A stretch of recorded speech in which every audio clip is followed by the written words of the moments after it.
take you, your staff, your Secret Service detail, anybody else you wanted to bring on the trips that he knew I was planning to set up a global network. Hey, King Alucard. To provide life-saving AIDS. What's going on, man? Later. Been funded. There were only 200,000 people in the entire developing world. Holy shitballs! Most of them in Brazil, which had a big drug operation on its own. Okay. Sorry, guys, but we just hit tier 1.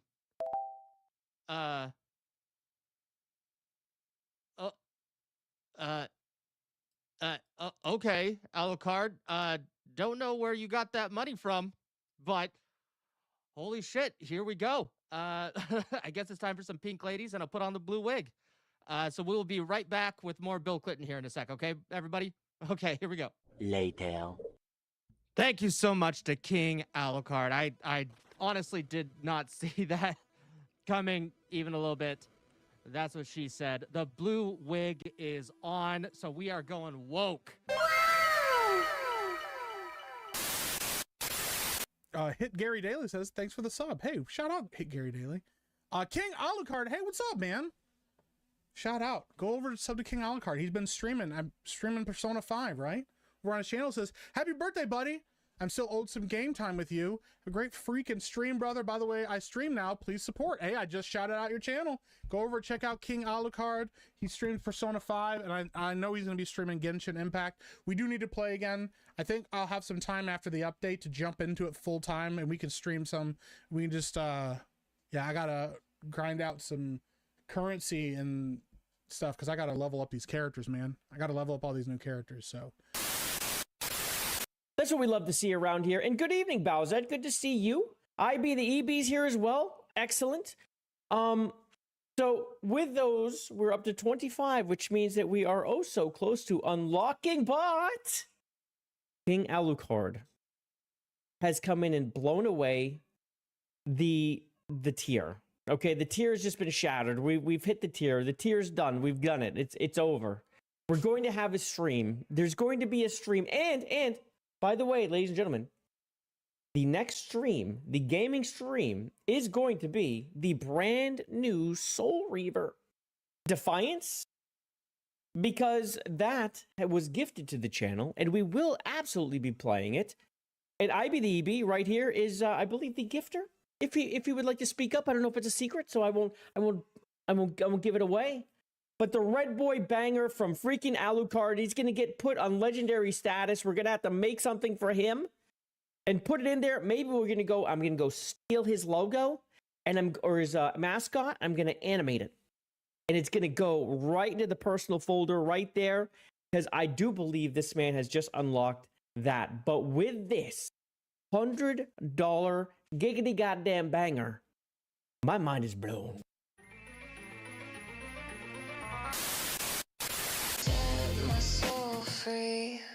That is the most shadow banned safe for work video on YouTube.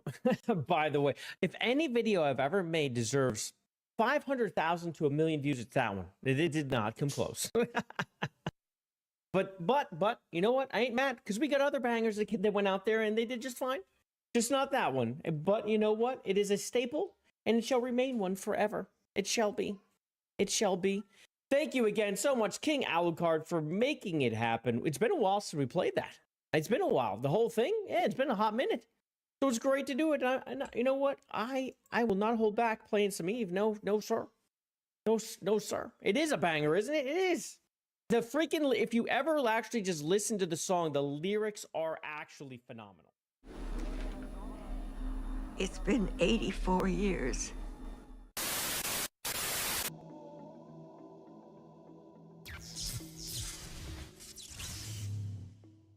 I'm like, where's the goddamn... What do I have to do? It's because it looked like there was light in here, but it wasn't actually light in here. Again, I experienced that odd sense of displacement as I was transported to the vampire Did I ruin never once read more. the message? But this chamber was different than the first.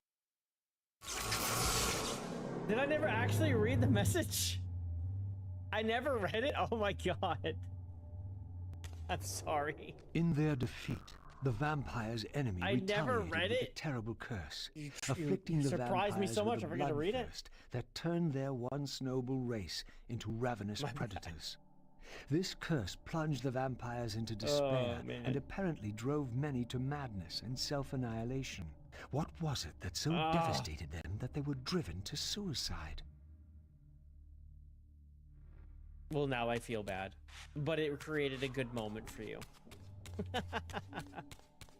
Damn, I didn't read the fucking comments? That's crazy. I'm usually so good about that, too. Because you actually surprised the shit out of me, that's why.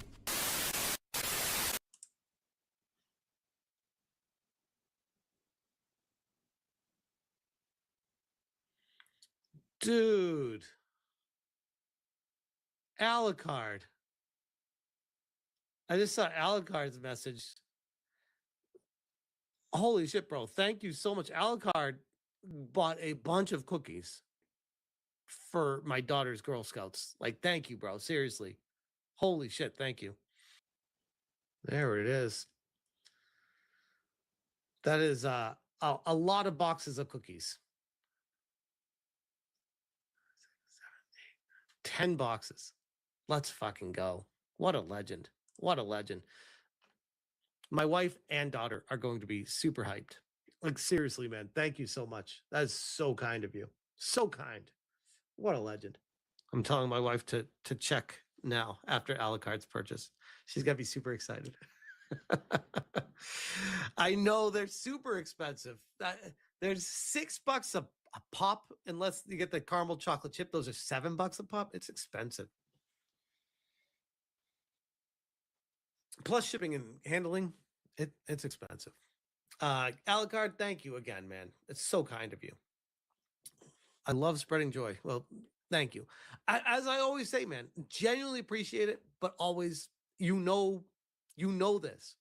Take care of yourself first. But I genuinely appreciate your generosity and support. Thank you so much.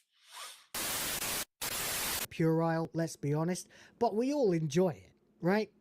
We all go back to the same sex minigame and win it over and over again until eventually, whoa, buddy, holy shit.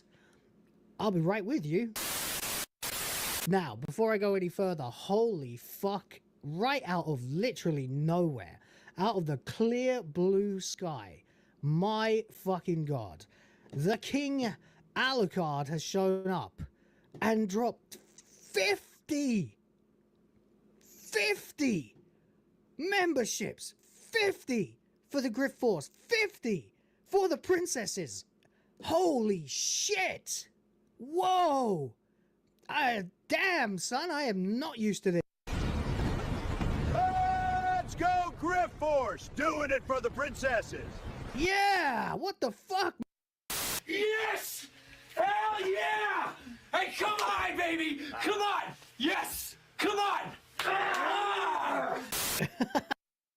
I got this new anime plot. Basically, there's this high school girl, except she's got huge boobs. I mean some serious hunkers. A real setup of donkers. Packing some Doban hunkeros. Massive the hunka bankaloos. Big old Tanhangera cougars. What happens next? Transfer student shows up one day with even bigger bunk hanaga hoogs. Humongous hungalamga no logangas.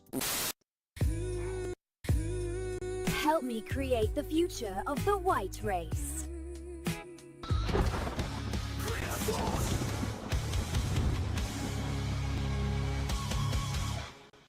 Money, print money, cash, money, wealth, capitalism, raise a bunch of money, more money, heaps and heaps of money, print money,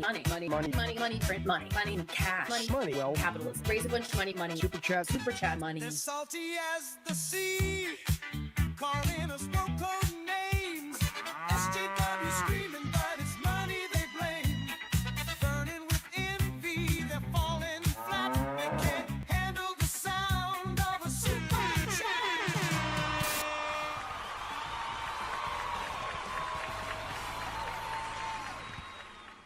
Oh, I don't know what to say, man. That's too much.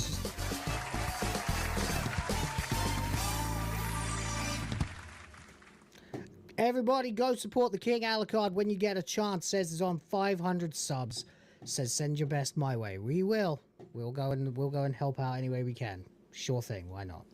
Thank you so much for that. Appreciate you. My God, what a fucking legendary move. Holy crap. That's no small chunk of change to drop on a small stream like mine, man. Thank you. Thank you very, very much indeed. Appreciate you. Good God. Wow. Out of nowhere. No, wow. All right. Well, let's do our best to just have a fucking good stream then, shall we? All right. So, God of War. God of War. Utterly fucked. And fucking hell. Just right out of nowhere as well. Let's make it 51, shall we? Join the Grid Force himself as well. Let's Help me create the future of the white race.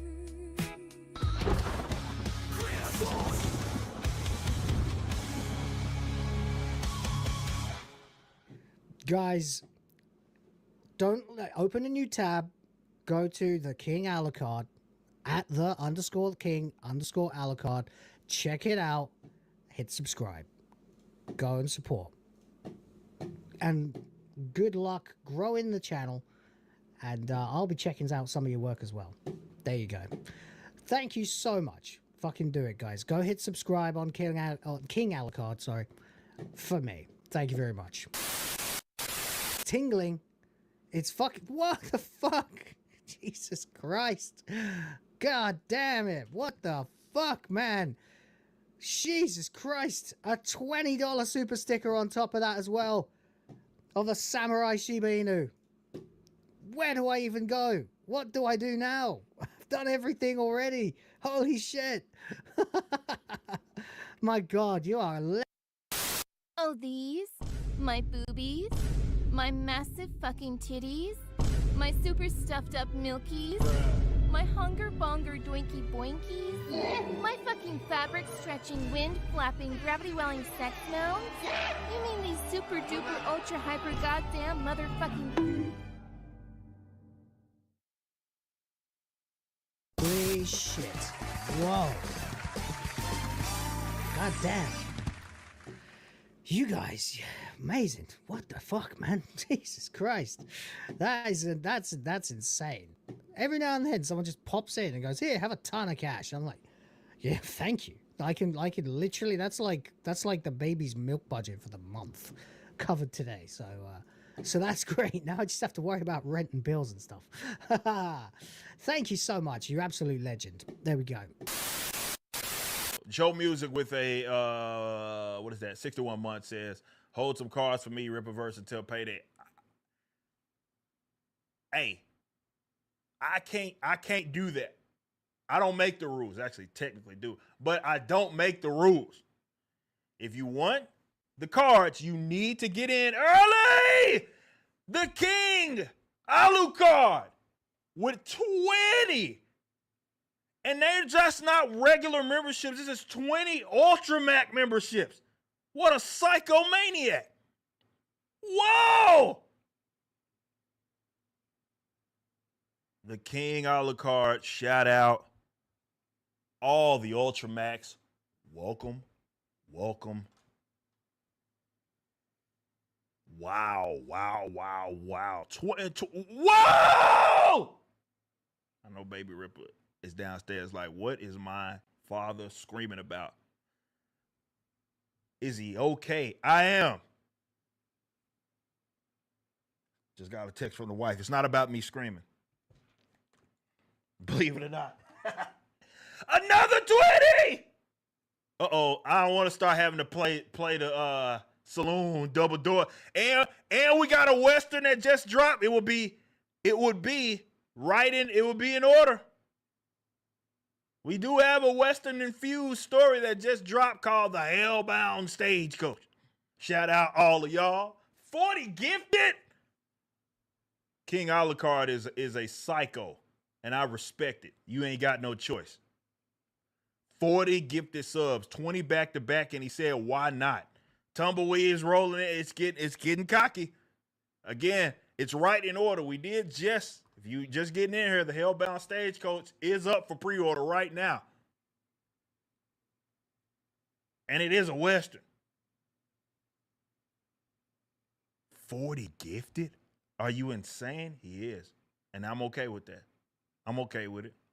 Shout out to X-Wing. Shout out to Drunk 3PO. Shout out to Jay, who was the same person. Shout out to Eric Hodson. Shout out to all of you. And shout out to the King Alucard gifting another one. Says, have a good stream, Eric. If I may be so bold to a shameless plug, I just started streaming. Hey! I love to hear that. Said, could use the support, so I'm hoping that you super chat it from your channel, the King Alucard. Click on that. I need everybody that's watching this to subscribe now, because he's cocky. 40 gifted, what a cocky son of a bitch. After the gifties, man, shout out. Y'all follow the King Alucard. Thank you so much. That ain't cheap. 40 gifted to pop this thing off. This is my first time streaming on my channel in a minute, too. I know last week I was few and far between. I had a lot to do.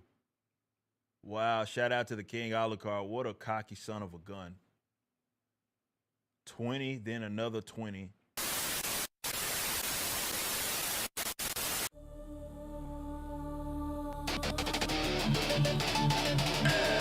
Alucard.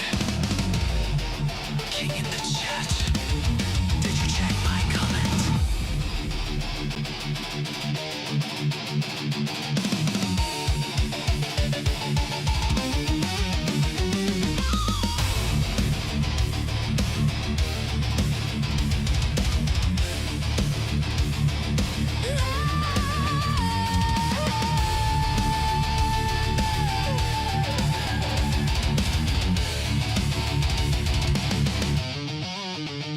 Controller grip like a battlefield blade. Persona mask, no debts unpaid. Xenoblade visions, future inside. Grinding all night in the stream of fight. Genshin Bulls, 5-star fate. Weathering storms won't make him break. Hi-fi rhythm, perfect rush. No straight roads, we never hush. Moderator badge like a sigil of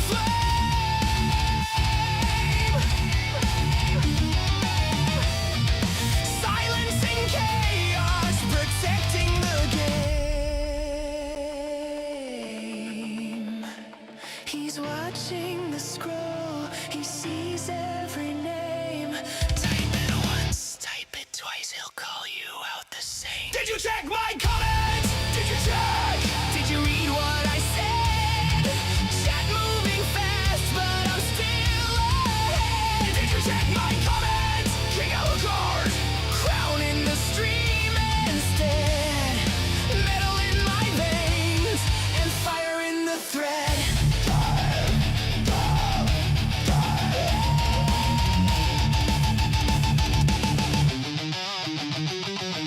Slipknot pulse in the background beat. Metallica riffs in the heat. Baby metal hooks with a deadly grin. Motorhead speed when the fights begin. Five-finger fury in every spam. Moderator hammer in my hand. Smash JT, yeah, I stand tall. When the stream goes live, I answer the call. Lurkers shake when the caps lock drops.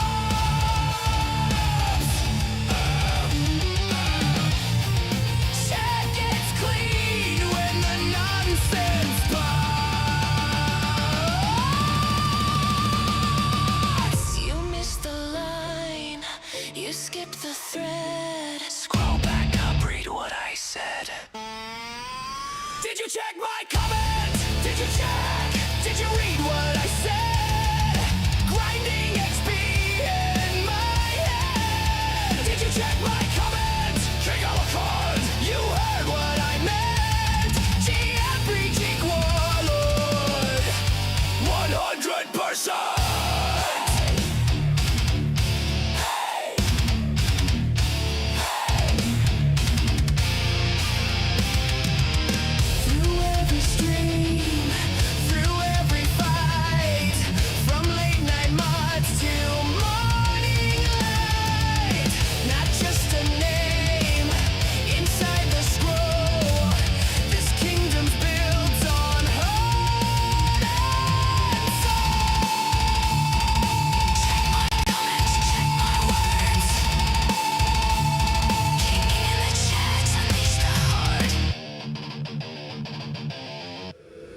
What is going on, everyone? Welcome to the stream.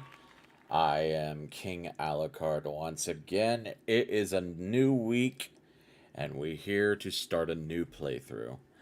Welcome, everyone. Welcome. How's your day? We got 2K Gamer here. We got Anthony Buck. I be the EB, which he says he'll be back in a bit. Welcome, guys. Welcome. How is your guys' day? What are the oranges for? Spam the orange emojis. Guys, yesterday was pretty destructive for a certain someone named Chrissy Mayer. Man, I don't know who else followed that drama, but I watched the entire Simpcast stream she had last night. It was fucking atrocious. She's just digging a grave for herself at this point. Her career is gone. I don't see a future in F&T for her anymore. She... Throughout the whole thing, because like the thing that really gave me a big red flag, there was several red flags I noticed with Chrissy's stream.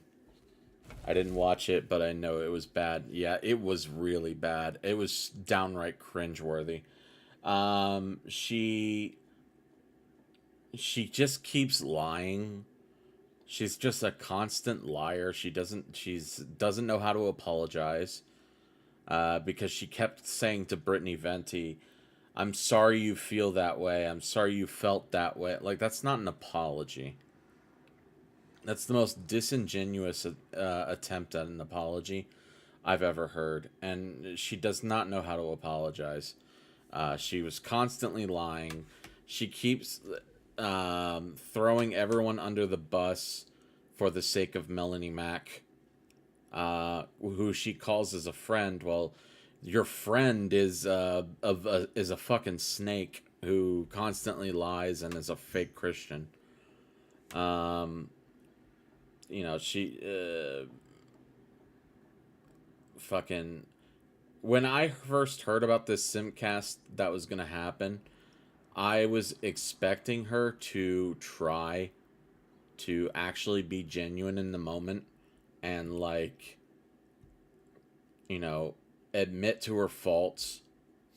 And she also said she was going to have Brittany Venti and Camelot as guests. And unfortunately, out of nowhere, Camelot nowhere to be seen. I don't know what that was about, because we were all told by Chrissy herself Camelot was going to be on the Simpcast, and I didn't hear anything from Camelot as to, like, why he didn't show up or anything. So it makes me think she never told him. And then she brings two random women as guests who were never announced as guests. I'm assuming to, like, for her to think that she has some sort of backup, because she knew she was going to get roasted by Brittany Venti, and she even brought Brittany Venti in last as a guest. What's a bummer is that she wasn't a good friend to Venti. Whether you like Venti or not, it still sucks. Yeah, definitely. I mean, she's... Yeah. Chrissy is a massive snake at this point. She is the most disingenuous piece of shit I've ever heard in the most recent time. And that's saying something, because the quartering is far worse. Melanie Mack is far worse.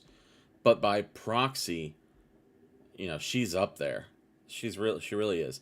And look, I don't like Brittany Venti, to be fair. I hate her, actually.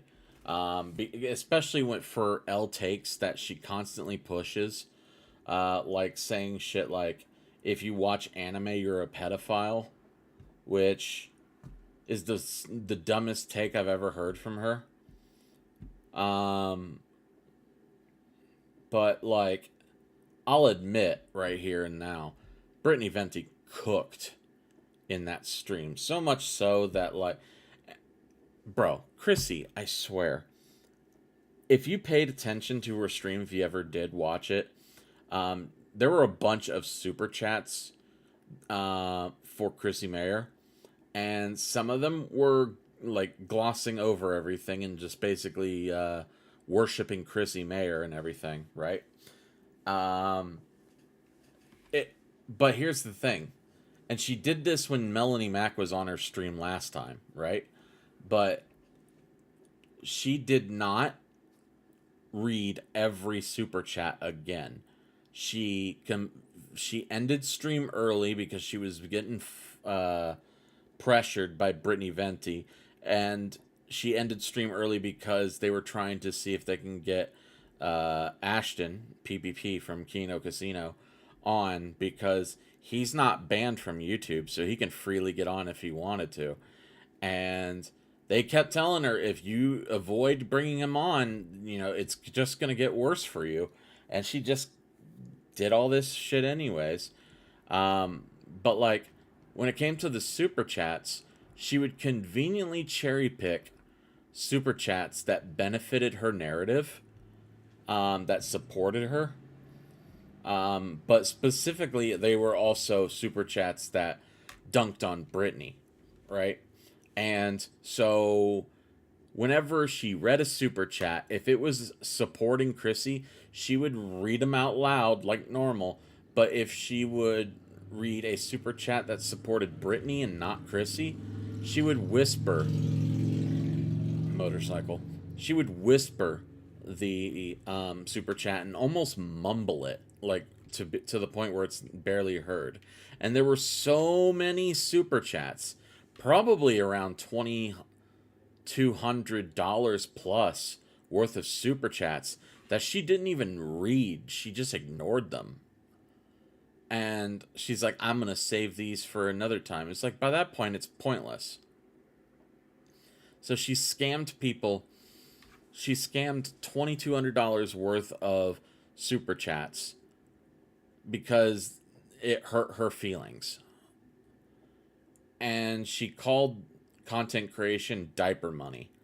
And because her actual job is being a mom. It's like, well, hold on. Your diaper money was your actual job before you became a mom. Content creation is still your job. It's just being a mom is your other job. And if you're really going to be this sensitive on the internet, if you're really going to treat this as some sort of innocuous point to disavow everyone's perspective in the chat and completely disrespect the chat and not handle things on the internet the way you should as a content creator, then you shouldn't really be a content creator. You should go back to being a mom and make that your number one priority and completely just stop making videos, stop streaming, if that's the case. It's really ridiculous what she was doing. Chrissy is, like, she was even getting dunked on by D-Day Cobra. And everybody is dunking on her at this point. After that stream ended, Brittany Venti ended up making a kick stream, unplanned, to go off the cuff and literally just rant and complain and everything because she was so pissed off because she was being disrespected by Chrissy. And Chrissy made it out to be a professional victim in that whole ordeal, saying that she was being bullied to do that stream. It's like, what are you talking about? You caused this issue by platforming people that are either deplatforming people, or you're platforming people who, like Melanie Mac, who is co-signing and sweeping this whole ordeal. It's ridiculous. I don't think Chrissy understands what a friend is, because she's like, oh, I'm just trying to protect my friend. I'm trying to defend my friend. Real friends will get on your ass if you do something wrong. And that's not what she did. She doesn't know what friendship is. Yeah, the whole thing was ridiculous. And PPP from Kino, because he was refused in coming on to Chrissy's stream, he exploded on X, guys. He exploded. And obviously, he's going to explode even more on tonight's Kino Casino, which I don't know what time that is. I'm probably not going to be able to catch it live, but I will be watching it after I finish streaming today. It's going to be wild. She is going to end up destroyed, and her career is just going to disappear. It was just bad. And on top of that, you know, what's really interesting is, like, during that whole ordeal, Melanie, completely feigning ignorance to the entire thing, decides to just make a post about some Down syndrome child giving her a drawing or some shit at church. It's like, you know what's going on. Don't even fucking try to hide the fact that you're going to be the subject of conversation. And then quartering on top of that, deactivated his X account, and everyone knows he's on a sock burner account on Twitter to keep an eye on things. And he was caught because he released a video that showed him using that sock account. So that's interesting. But yeah, guys, that's what happened yesterday. On a Mother's Day, no doubt. And it was fucking crazy, man. But anyways, let's get right on to what is already planned for today in terms of the stream. Today's stream is going to be the start of a new playthrough. Last week we beat Metal Gear Solid 2, and we are going to start a new playthrough replacing that, which is Metal Gear Solid 3. So I didn't think about it at the time, but honestly, I think playing through the Metal Gear games is definitely going to be like preparation for Master Collection Volume 2 coming out later this year. Because Collection 2 has Peace Walker and Metal Gear Solid 4. So after I beat Metal Gear Solid 3, we are definitely going to take a break from Metal Gear for a while until Master Collection Volume 2 comes out. Because after Snake Eater, I would love to play Peace Walker immediately after, but I've got to wait until the Master Collection Volume 2. Because after that comes out, I do want to go straight to Peace Walker. And then after Peace Walker, I want to go straight to Metal Gear Solid 4. And then fucking motorcycles. And then after that, we'll move on to Metal Gear Solid 5 Ground Zeroes, and then Phantom Pain and all that. I also want to do Revengeance as well, so we'll get to it. Will I play Snake Eater Delta? I don't know. Because that game's been constantly buggy since launch. And I'm waiting for the good opportunity to get it. Plus, I'm waiting for it to go on discount. So, we'll see. We will see. But yeah, this week is going to be Metal Gear Solid 3 Monday, Wednesday, and Friday. And then Persona 4 Golden will be Tuesday and Thursday. Tomorrow's stream being Persona 4 Golden, I don't know for sure if I'm going to be live exactly at 3:30 p.m. Eastern, because I do have a doctor appointment tomorrow with the specialist for my disease. But that's like hours before I start streaming, so I don't know how long I'll be there, so that's why I'm just stating this now as a just-in-case moment, in case I don't make it in time. But if I don't make it in time, I'll still stream. It's just going to be a little late. So, letting you guys know about that. But yeah, guys, we didn't hit tier 1 last week. Yeah, I know. Shame. Cry. So let's try and see if we can hit tier 1 this week. So if you guys are willing to throw down some cash my way, feel free to hit the pin comment. But yeah, let's get to Metal Gear Solid. I already got the game prepped. I'm just gonna unmute it on my end now. Oh god, my stomach.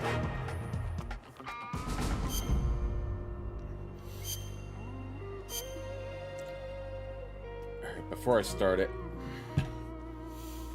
let me put some shit away. I got some stuff in my way.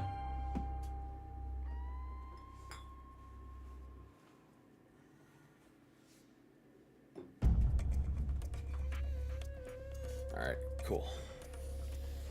Get some.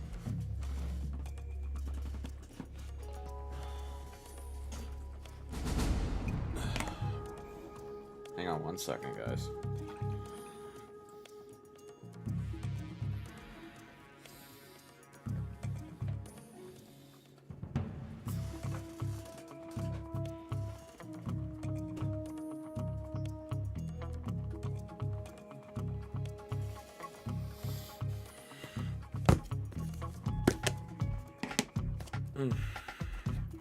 Making myself some strawberry milk real quick.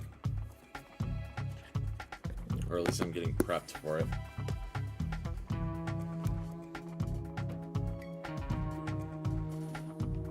Alright, let's go ahead and start. I'll have the intro play while I make my drink.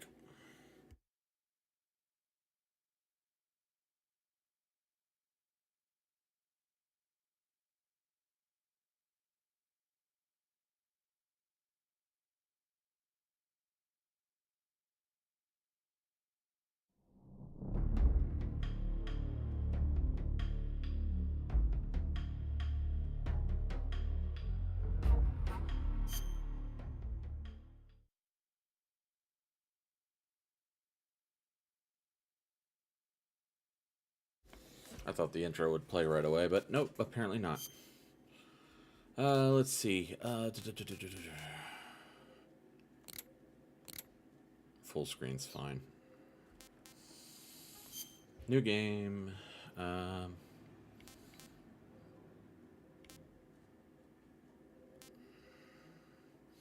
go MGS2.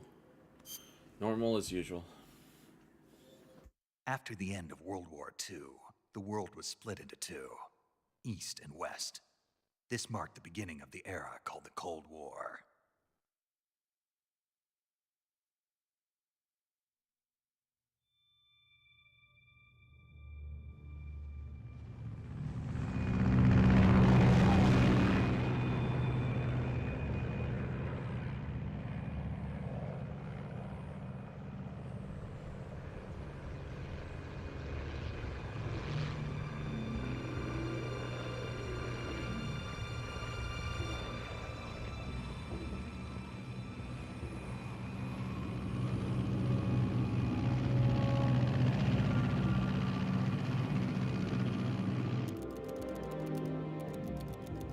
Pakistan, altitude 30,000 feet.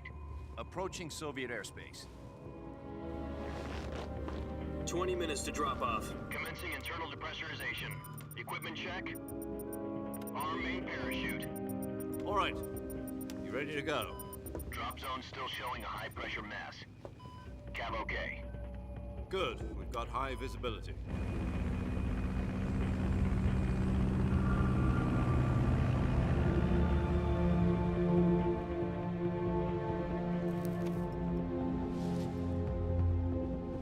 Put out that cigar.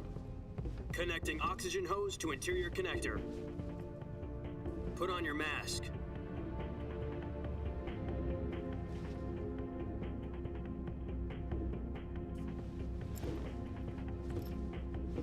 Does this pantywaist know what he's doing?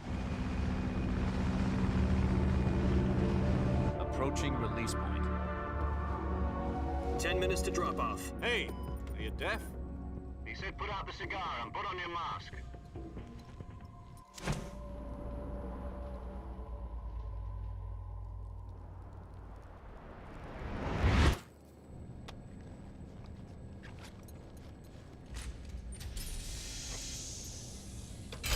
Depressurization complete. Checking oxygen supply. 6 minutes to drop off. Opening rear hatch.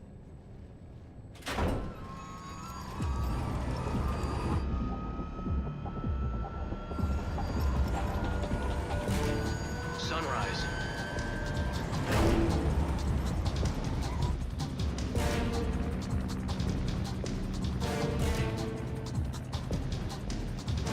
External temperature minus 46 degrees Celsius. 2 minutes to drop off. Stand up. You'll be falling at 130 miles per hour. Try not to get frostbite from the wind chill. 1 minute to drop off. Move to the rear. Activate the alarm bottle. This is one for the history books. The world's first halo jump. 10 seconds to drop off. Stand by. Status okay. All green. Prepare for drop-off. Countdown. 5, 4, 3, 2, 1. Spread your wings and fly. God be with you.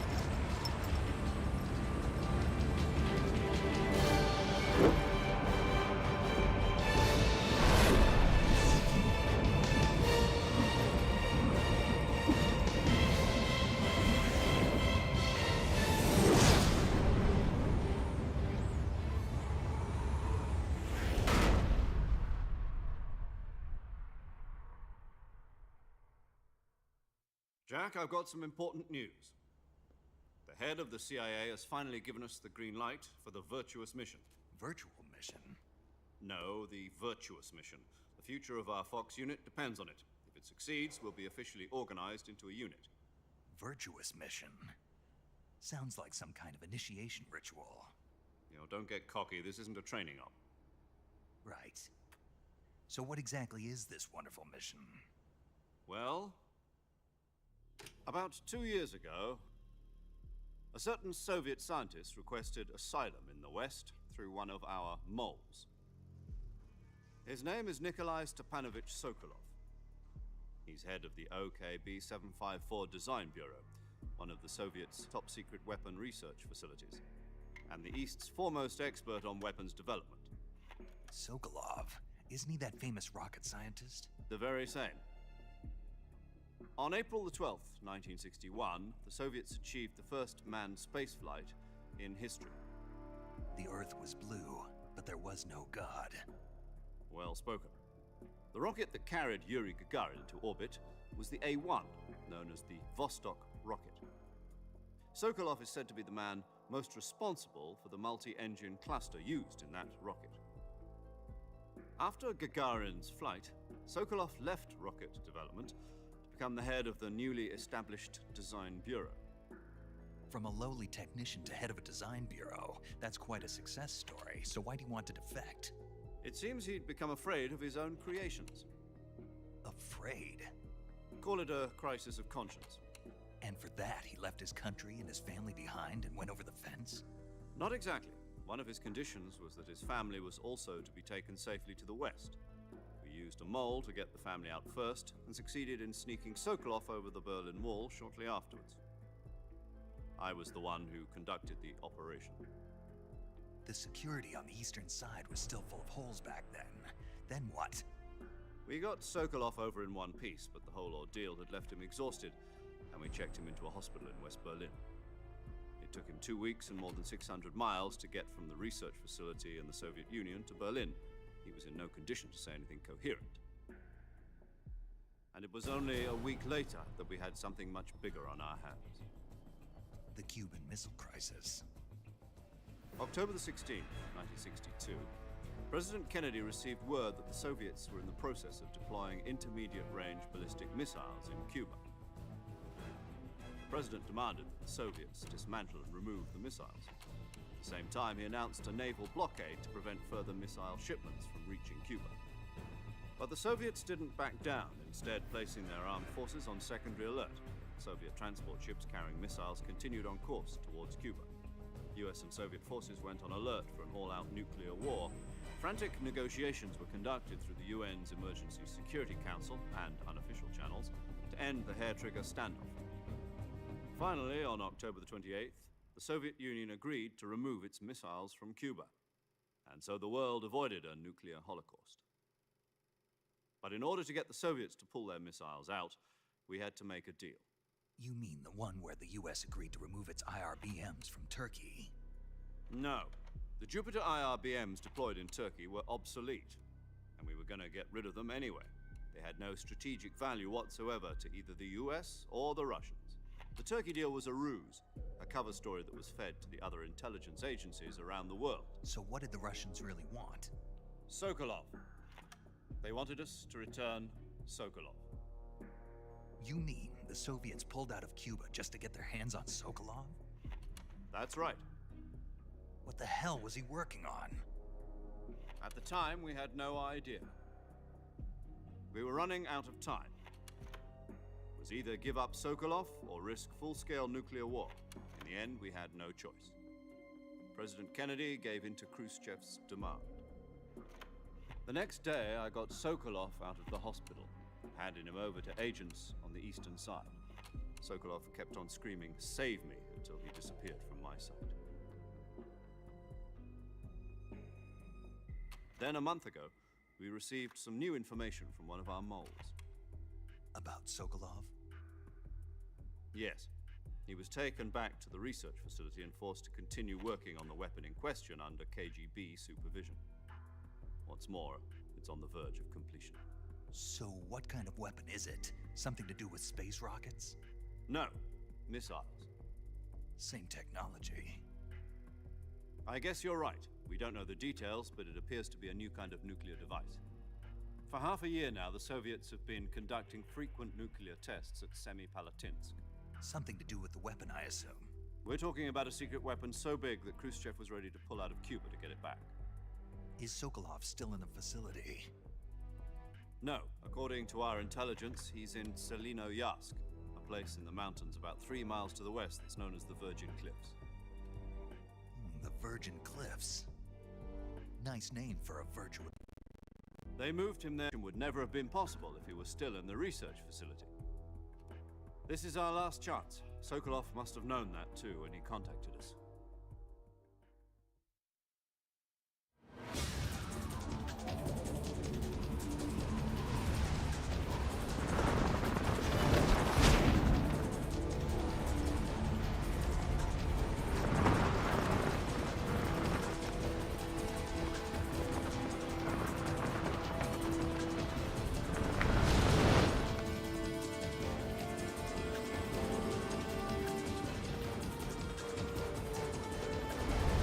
Listen up, Jack.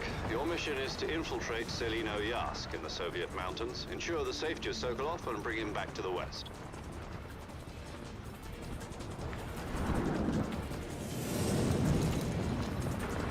If we don't get Sokolov back before that weapon is complete, we'll be facing a major crisis. The clock is ticking.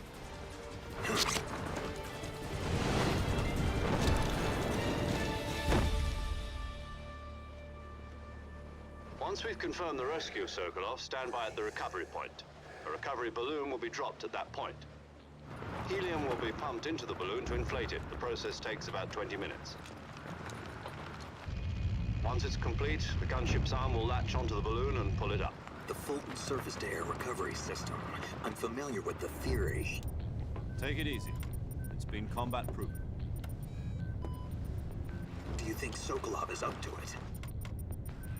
The shock will be less than during a parachute jump, and the arm can handle up to 500 pounds. So you're planning on going over the border in a single combat talent? She's equipped with 2 6-barrel 20mm Vulcan cannons, as well as 2 40mm machine guns. Sounds like she could hold her own against a battalion of tanks. Even with the fuel in the reserve tank, we're facing a 4-hour time limit. If all goes well, it shouldn't take more than a few hours. Home in time for dinner. But if anything goes wrong, You'll be eating dinner, breakfast, and all the rest of your meals in the jungle.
Welcome to Metal Gear Solid 3, everyone.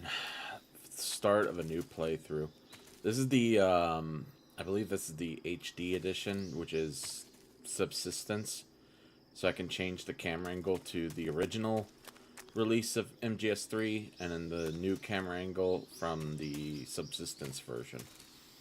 I did notice while the intro was playing that I had a slight disconnect from the internet, which should be recovered. So if you guys are still there and you hear me, feel free to let me know. That way I know if the stream is running fine.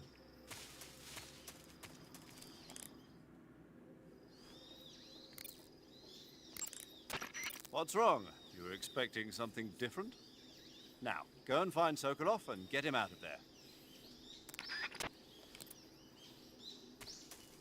Alright, so first things first, we are going to collect some gear. Nothing over here, just a couple snakes. I can't really attack them. Or I can attack them, never mind.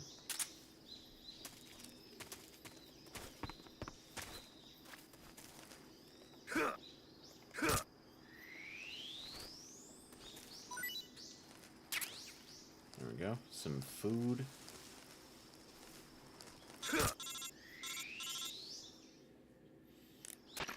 Do you copy? You're already in enemy territory, and somebody might be listening in. From here on out, we'll be using code names to refer to each other. Loquacious, what's going on? Your code Welcome name to for the this stream. mission will be Naked Snake. I'll be referring to you as Snake from now on. You're not to mention your real name. Snake? What, you don't like snakes? What do you mean? You've eaten one before, haven't you? In survival training. I'm glad to hear that.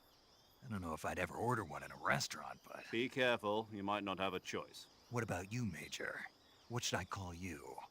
Let's see. I'll be Tom. Call me Major Tom. Oh, and Snake? Yeah. The crew isn't watching anymore. You can take off the disguise now. Good idea. This isn't right. Time for the snake to shed his skin.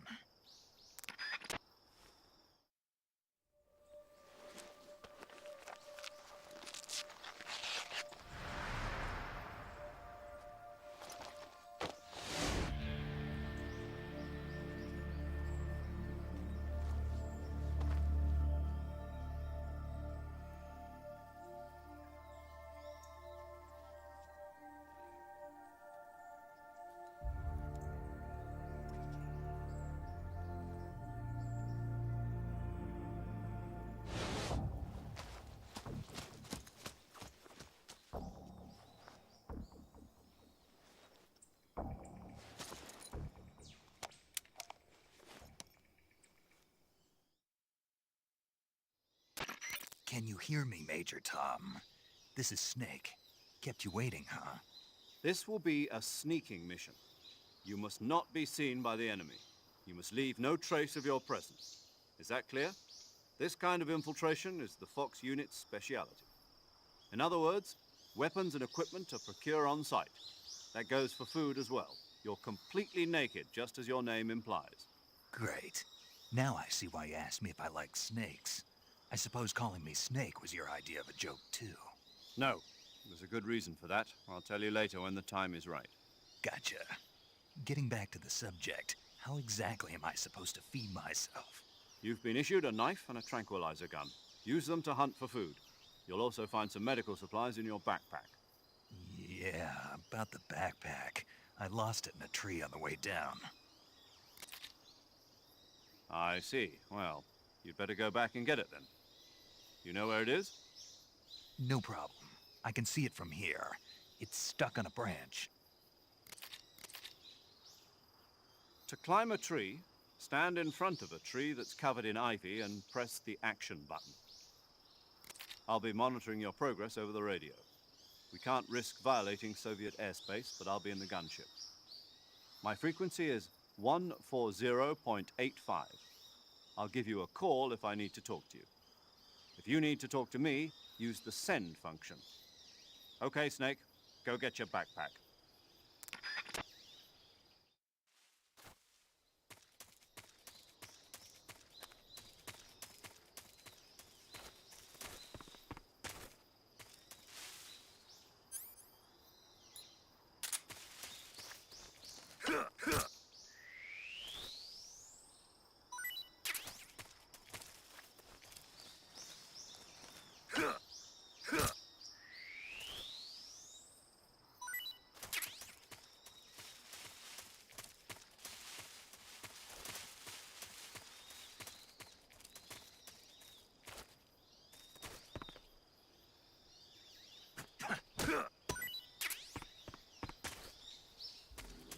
Alrighty.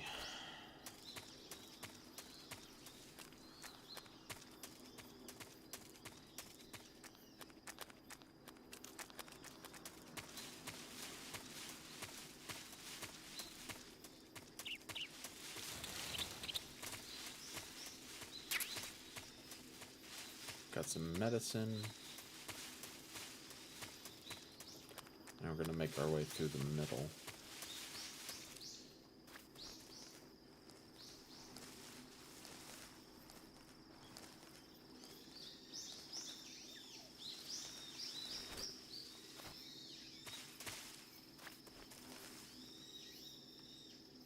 Why can't I move?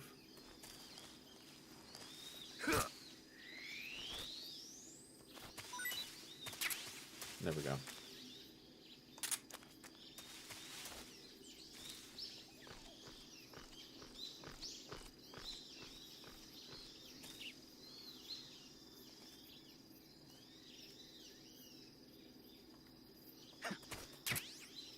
There we go. We got the backpack. Excuse me.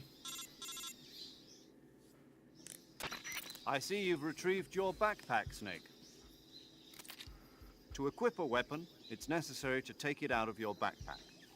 In the survival viewer, choose Weapon from the backpack. Your available weapons will be displayed in a window in the upper left. From that list, choose the weapon you want to equip and press the Enter button. For other equipped items, just do the same thing from Item. Got it. Use the survival viewer backpack. Yep, that's right. Survival is fundamental to this mission. After you've been out in the field for a while, your stamina will start to drop. If your stamina gets too low, it'll affect your performance. You won't be able to shoot accurately, for example, and your wounds won't heal as smoothly. Keep an eye on your stamina so you don't run out. To recover lost stamina, you can hunt for local flora and fauna. You can use either your tranquilizer gun or your knife to hunt. My only weapon is a Mark 22 Hush Puppy tranquilizer gun? That's right. It's been fitted with its own suppressor. However, the suppressor will deteriorate every time you fire. Once its durability reaches 0, the noise suppression effect will be gone. So don't get too trigger happy with it. The suppressor's durability is shown in the icon. Any weapons and equipment beyond what you're carrying now, you'll have to find as you go. I have to find my own weapons and equipment? Whose crazy idea was this anyway? Solo covert actions are standard Fox operating procedure. You can't leave any traces of your presence. No weapons, equipment, footprints, sweat, or bodily waste. The same goes for bullets and cartridges, too.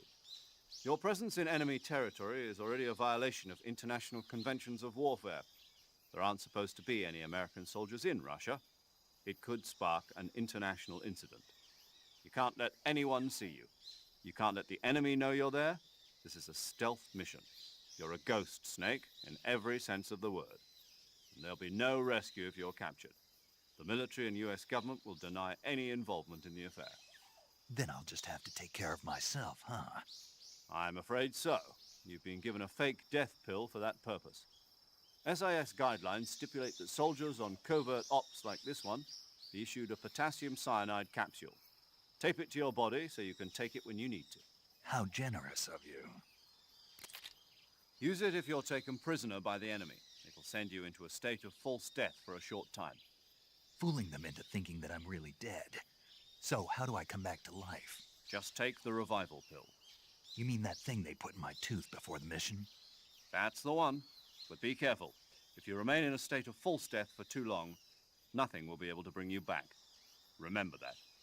I'll keep it in mind. You said this was a solo mission, right? Right. I guess that means I can't count on any reinforcements.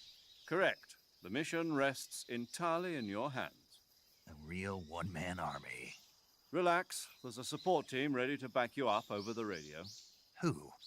I'll introduce them to you. This time, survival is of utmost importance. The first member of the support team will be in charge of monitoring your physical condition, acting as a medic, so to speak, as well as recording your mission data. She's a member of Fox as well, and she's here on the gunship with me. She? Hello, Snake. I'm paramedic. Nice to meet you. Paramedic. As in a medic who comes in by parachute. Aren't you going to tell me your real name? Are you going to tell me yours, Mr. Snake? My name, huh? It's John Doe. And they call you Jack for short. You're a regular Captain Nemo. A name means nothing on the battlefield. After a week, no one has a name. What's your name? Jane Doe. Very funny. I wasn't joking, but I'll tell you my name only if you manage to make it back alive. My frequency is 145.73. She's also in charge of recording your mission data. Whenever you want to save, send a message over the reserved save frequency, 140.96. So saving lets me record my mission data. That's right. It also records the state of your health. Good to know. There's one more person I want to introduce you to, Snake. Huh? Speaking of snakes, you remember the boss, don't you? A legendary soldier and your mentor. Actually, it was the boss that got the DCI's authorization in the first place. She's going to be serving as Fox's mission advisor. The boss is? She also helped me plan this mission. She and I were at SAS together. Jack, is that you? How many years has it been? Boss? That's right. It's me. Oh. Talk to me. Let me hear your voice. It's been 5 years, 72 days, and 18 hours. You've lost weight. You can tell just by the sound of my voice. Of course I can. I know all about you. Really? Well, I don't know anything about you. What's that supposed to mean? Why'd you disappear on me all of a sudden? I was on a top secret mission. You didn't need me anymore. But there were still so many things I wanted you to teach me. No, I taught you everything you needed to know about fighting techniques. I taught you all I could. The rest you needed to learn on your own. Techniques, sure. But what about how to think like a soldier? How to think like a soldier? I can't teach you that. A soldier needs to be strong in spirit, body, and technique. And the only thing you can learn from someone else is technique. In fact, technique doesn't even matter. What's most important is spirit.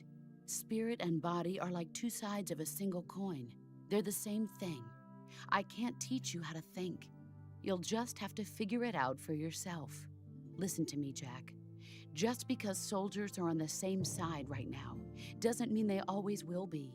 Having personal feelings about your comrades is one of the worst sins you can commit. Politics determine who you face on the battlefield. And politics are a living thing. They change along with the times. Yesterday's good might be tomorrow's evil. Is that why you abandoned me? No, it had nothing to do with you. I already told you, Jack. I was on a top-secret mission. A soldier has to follow whatever orders he's given. It's not his place to question why. But you're looking for a reason to fight. You're a natural-born fighter, but you're not quite a soldier. A soldier is a political tool, nothing more. That's doubly true if he's a career soldier. Right and wrong have no place in his mission. He has no enemies and no friends. Only the mission. You follow the orders you're given. That's what being a soldier is. I do whatever I have to get the job done. I don't think about politics. That's not the same thing. Sooner or later, your conscience is going to bother you. In the end, you have to choose whether you're going to live as a soldier or just another man with a gun. There's a saying in the Orient, loyalty to the end. Do you know what it means? Being patriotic. It means devoting yourself to your country. I follow the president and the top brass. I'm ready to die for them if necessary. The president and the top brass won't be there forever. Once their terms are up, others will take their place. I follow the will of the leader, no matter who's in charge. People aren't the ones who dictate the missions. Then who does? The times. People's values change over time, and so do the leaders of a country. So there's no such thing as an enemy in absolute terms. The enemies we fight are only enemies in relative terms, constantly changing with the times. As long as we have loyalty to the end, there's no point in believing in anything, even in those we love. And that's the way a soldier's supposed to think? The only thing we can believe in with absolute certainty is the mission, Jack. All right, but do me a favor. What is it? Call me Snake. Snake. Oh, right. Your codename is Snake. It suits you well. That's right. The legendary unit that the boss put together during World War II was a snake. The Cobra unit, a group of heroes that brought the war to an end and saved the world. As long as you've got a legendary hero backing you up, you'll be fine. Isn't that right, Snake? Yeah, I can't think of anyone else I'd rather have with me. Oh, and one more thing, boss. Yes? It's good to hear your voice again. Same here. After all, who knows if either of us will make it out alive? Snake, you are always best at urban warfare and infiltrating buildings.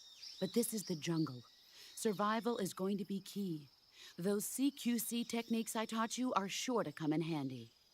CQC? Close quarters combat, huh? I've been in the Green Berets for the past few years. I'm probably pretty rusty. Not to worry. I'll be here to help you remember. After all, this is your first actual survival mission. I'll be supporting you over the radio. Where are you, boss? Next to the Major? The boss is communicating with us by radio from aboard a Permit-class submarine in the Arctic Ocean. My frequency is 141.80. Call me if you need my advice on battle techniques. Gotcha. Your mission is to retrieve Dr. Sokolov. Dr. Sokolov is being held in an abandoned factory located to the north of your current position. Avoid heavy combat and don't let anyone see you. Don't forget that this is a stealth mission. Snake, try to remember some of the basics of CQC.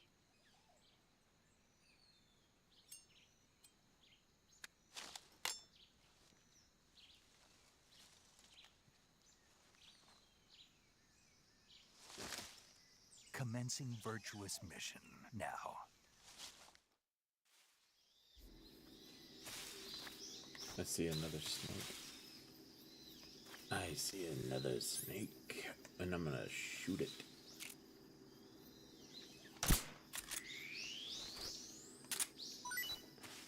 This right here is alive and well, and it's gonna stay fresh as long as it's alive. Woo boy! I'm gonna have me some barbecue steak there, boy. I don't know.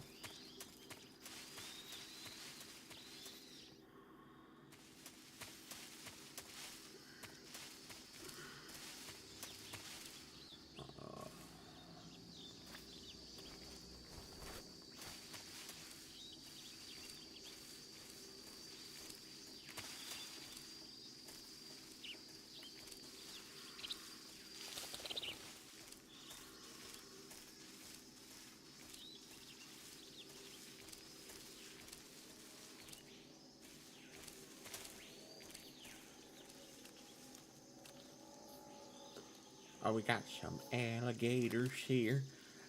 See this right here? This is what you call a pristine animal. That's right there. There's a lot of crocodiles. Don't let that get confused with a fucking alligator.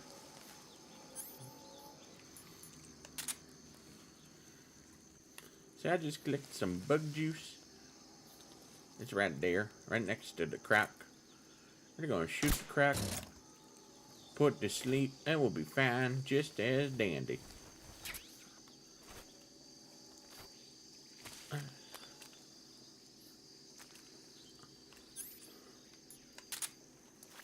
Now we're gonna make sure we get some good eating.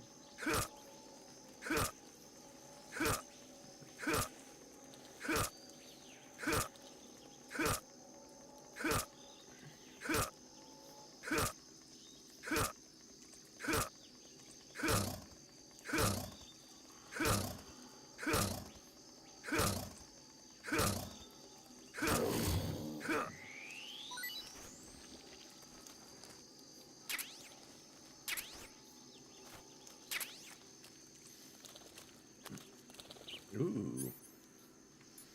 I spot a beehive.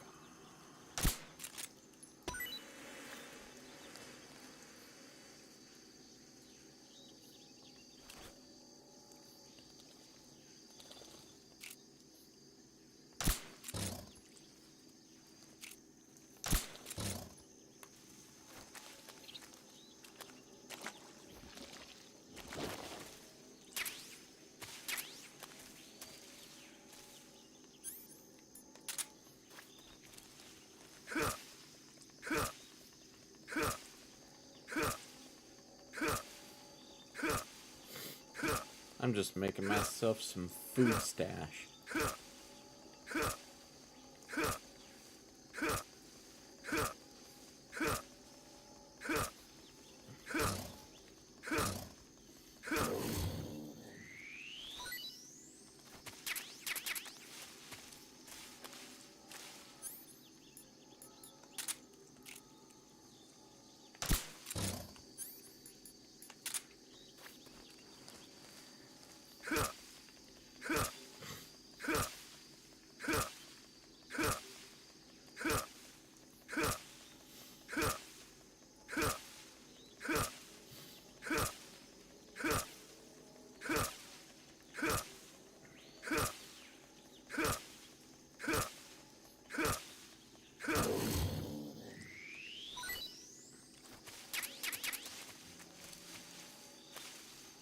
Oh, hang on. I got a text message. Oh, just a reminder of my appointment. Okay. So I came from there.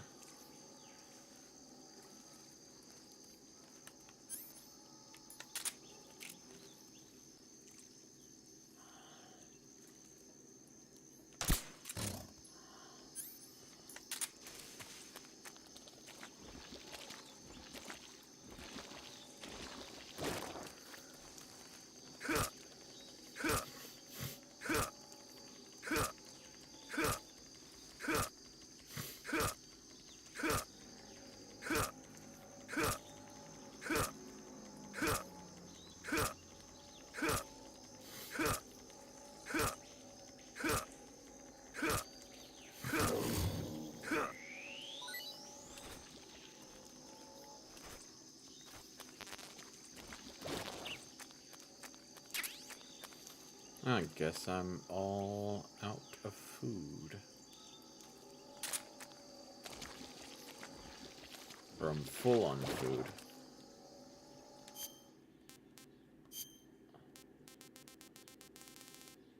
Yep, I got plenty of food.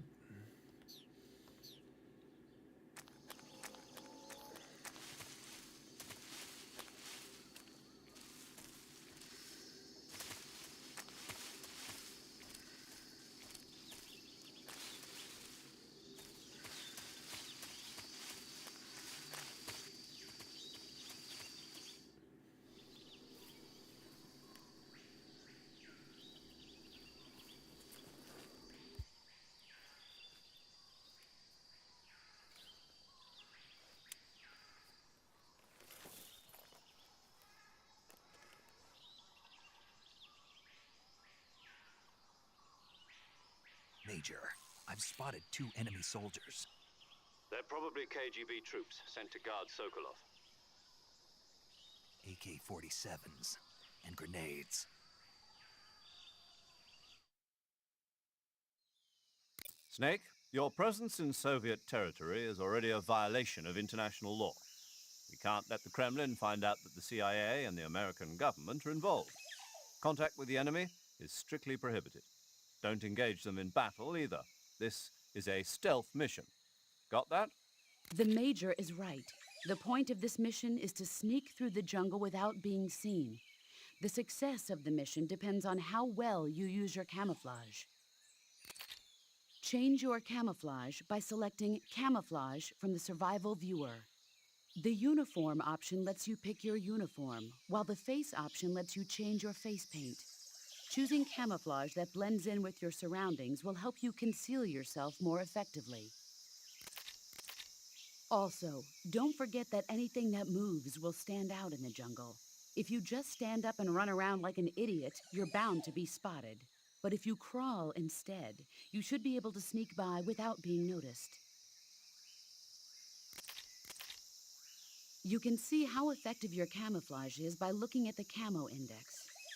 The Camo Index shows how well your current camouflage blends in with the surrounding area. The higher the value, the harder you are to spot, and vice versa. The key is to make yourself one with nature. Keep that in mind as you go along, okay?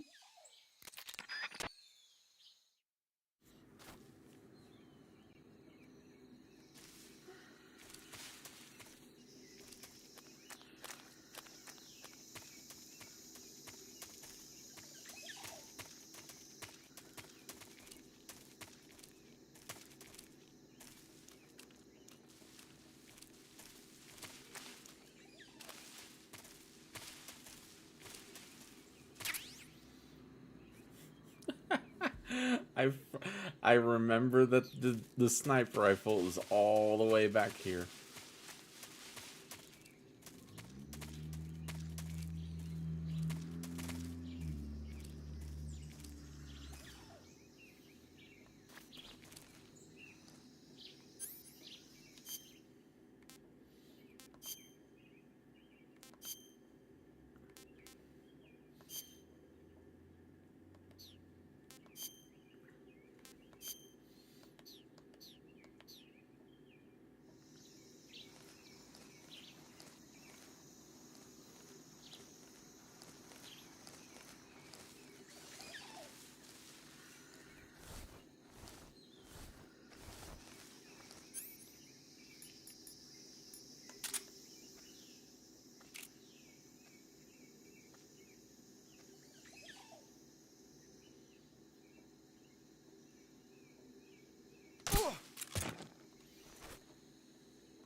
Come on.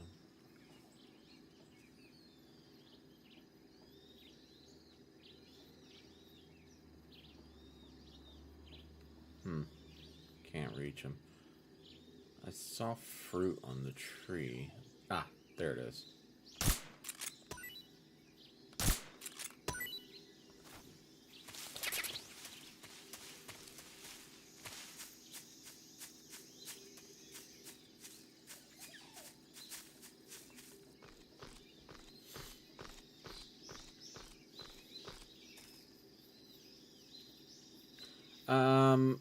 We'll see. I don't know if I will.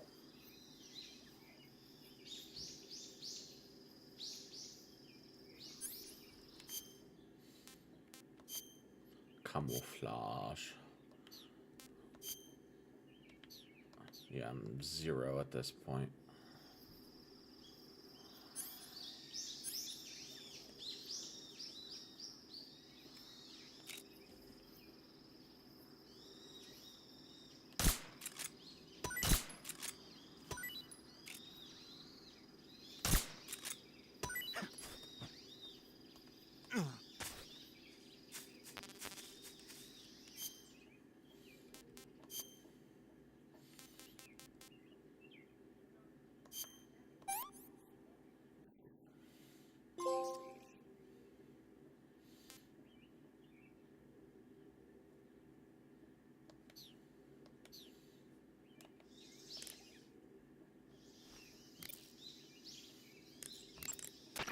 I see you've captured a giant anaconda.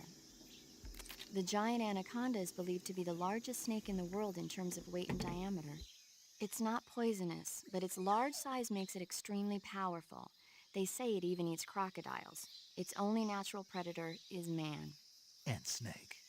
And snake. Got it. So how does it taste? I knew you were going to ask me that. Glad I didn't disappoint you. So? Well, the guide says it tastes all right. Good. I'll have to try some. Ugh. I see you caught yourself a reticulated python. The reticulated python is said to be the longest snake in the world. The biggest ones can grow up to 10 meters in length. Although they're not poisonous, they're still very dangerous, so be careful around them. They have a highly ferocious temperament, and they can swallow whole, even large animals like deer and pigs. Their most distinguishing feature is the mesh pattern of their scales. This pattern acts as a highly effective natural camouflage. If you think there might be a reticulated python about, pay close attention to your surroundings. Otherwise, you could get bitten before you even know it's there. It's a huge snake, but you should be able to capture it alive by using the tranquilizer gun. I'll bet if you capture one and throw it at an enemy, it'll give him a good scare. You've eaten one, haven't you? Yeah, it wasn't half bad. Cannibal. What was that? Nothing. Talk to you later.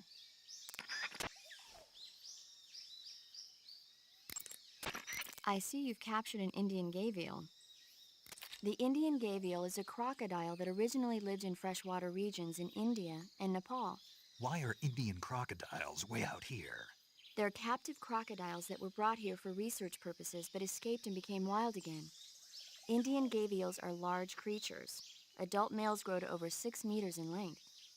You'll never catch one alive, even if you use the tranquilizer gun. I tried the meat. It was great. Well, good for you. But be careful when capturing an Indian gavial. Normally they're cowardly creatures, but the ones in the forest there are belligerent. Apparently they attack humans. What do you mean? They weren't the direct subject of any serious research, but some think they may have become violent as a side effect of the atomic research that was conducted nearby.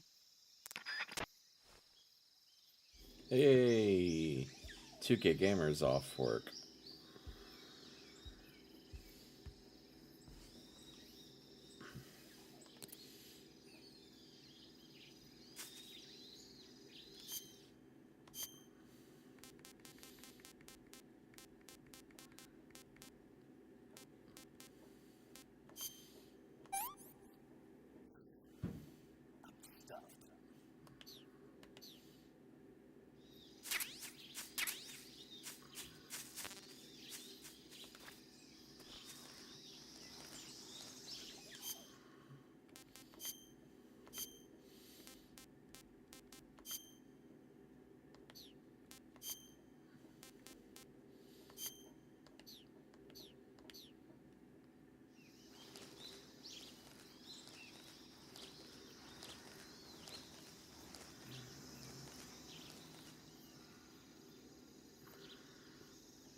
Got him.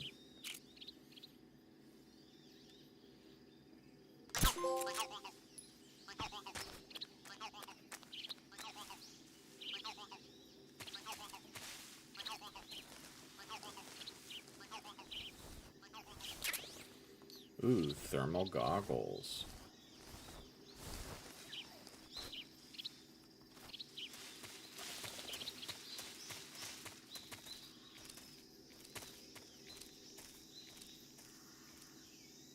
Huh? Who was that?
I hear something.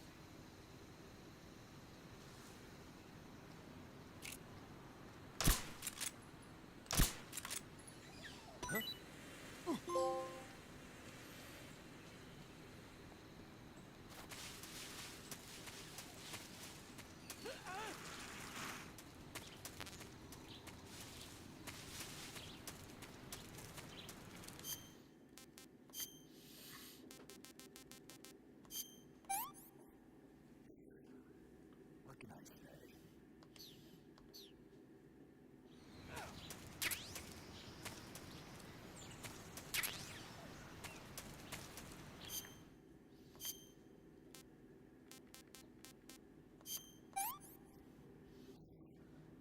Can't complain.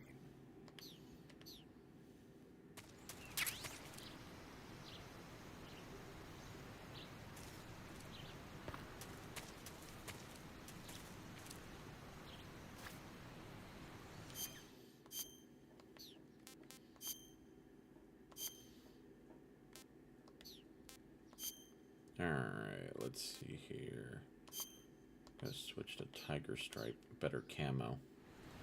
And I'll just wait here for the guard to come back.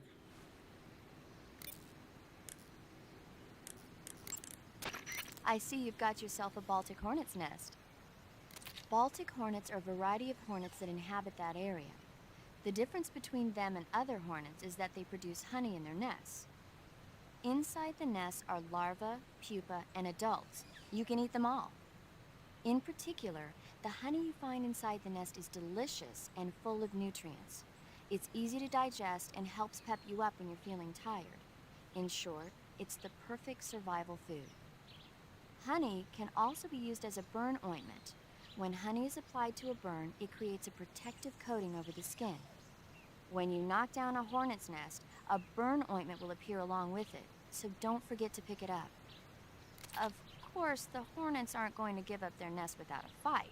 If you knock a nest down, a large swarm of hornets will come flying out, so be careful. I see you found some Russian oyster mushrooms. The Russian oyster mushroom is an edible variety that belongs to the Shimeji family. It's known to be particularly rich in vitamin B1 and niacin. Apparently, it's usually found growing on tree stumps and hollow logs, so look there if you want to eat some. I see you found a Yabloko Maloko. Diablo, what now? Yabloko Maloko. It's a Russian name that roughly translates as milk apple. It's a type of star apple. The juice is thick and sweet, like milk, hence the name. And if you cut one in half lengthwise, you'll see a star-shaped ring radiating out from the center. Hence the star apple.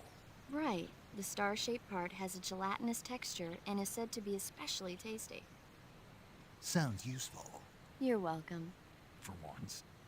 Did you say something? No, back to the mission. I see you have a calorie mate. Calorie mate? The thing you're holding now? Oh, the little block that looks like a cookie? Try it, it's pretty good. Okay, but what is this thing? Never seen anything like it. Calorie Mate is an energy supplement that contains all the proteins, lipids, vitamins, carbohydrates, and minerals needed for a balanced diet. It's a well-balanced food. Because of that, it's just perfect for giving your body the nutrition it needs in combat. It sounds like a space-age food. Real astronaut food is not very good, but that should taste fine. Yeah, and it'll help balance out all this jungle food I'm eating. It's easy and quick to eat, so it's perfect when you're running late for an important mission in the morning. I've never been late for a mission. Really? Aren't you always keeping people waiting? It's easy to keep track of your calorie intake and receive the nutrition your body needs, so it's good for losing weight, too. All of the geisha girls in Japan use it for watching their calories. Is that why they're all so slim? Right. And any diet where you eat nothing at all is bad for the body. I see. You seem to know a lot about Japan, don't you? Yes, I love Japan.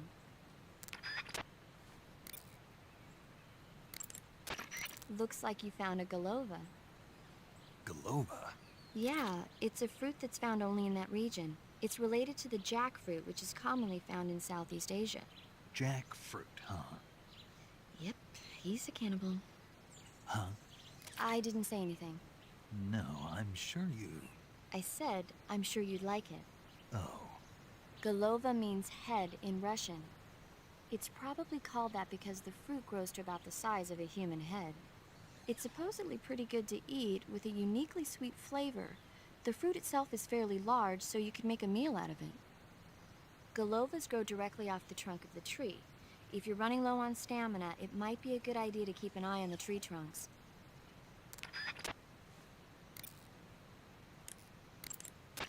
Camouflage is an indispensable tool when you're sneaking through the jungle. To use camouflage, first press the Start button to go to the Survival viewer. Then select Camouflage and press the Enter button. Select Uniform to select Battle Fatigues, and Face to select Face Paint. Choose battle fatigues that match the surrounding environment. The most effective camouflage is attained by selecting fatigues that blend in with the environment. Camouflage patterns that stand out in your surroundings will attract attention. Visibility is poor in the jungle, so you'll be finding yourself in a lot of unexpected encounters. Naturally, this means that close quarters combat will be more important than ever. So I'll have plenty of chances to use CQC then. That's right. In proximity encounters, firing a gun isn't necessarily the best response to every situation. It's only one option among many. Rather than taking the time to draw, aim, and fire a gun, engaging your opponent in hand-to-hand combat can sometimes be a faster and more reliable way of subduing him. Besides, in a sneaking mission like this one, it's too dangerous to go around firing your gun. You'll end up revealing yourself to the enemy. Yeah, I know. You created CQC to deal with exactly this type of situation. With your help, of course. In a battle situation, you'll only have a split second to decide how to attack. Use the weapon button to attack using a weapon, and the CQC button to attack using CQC. Press the CQC button once to throw a punch. Pressing it multiple times in succession will allow you to deliver a combo attack. But striking your opponent is just one aspect of CQC. It doesn't really start to shine until you've got your enemy in a hold.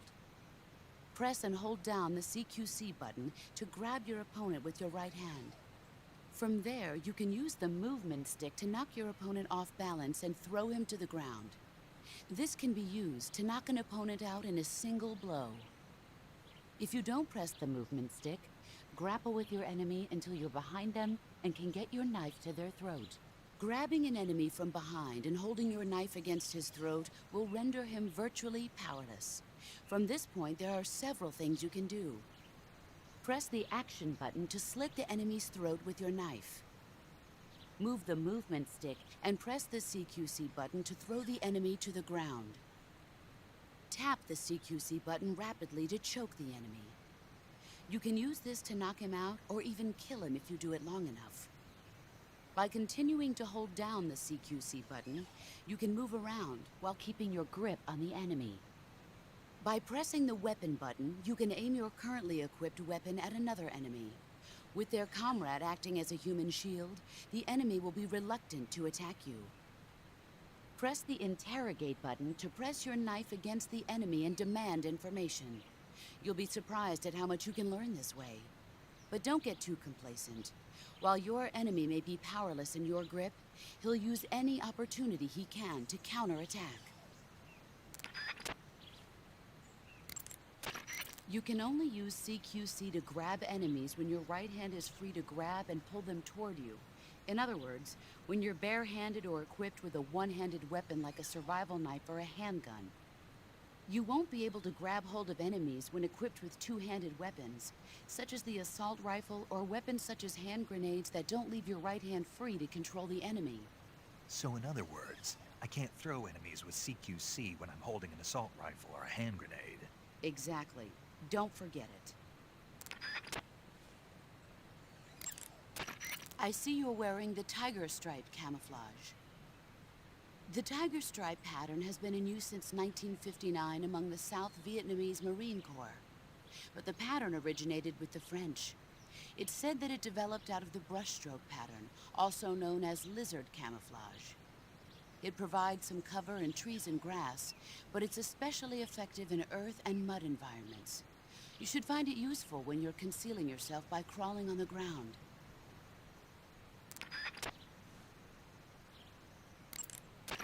The gun you're using is a test model of a suppressor-equipped pistol currently in development by the Navy that's been modified by the CIA into a tranquilizer gun. The suppressor-equipped pistol it's derived from is itself being developed for use by special forces based on the M39. The Mark 22.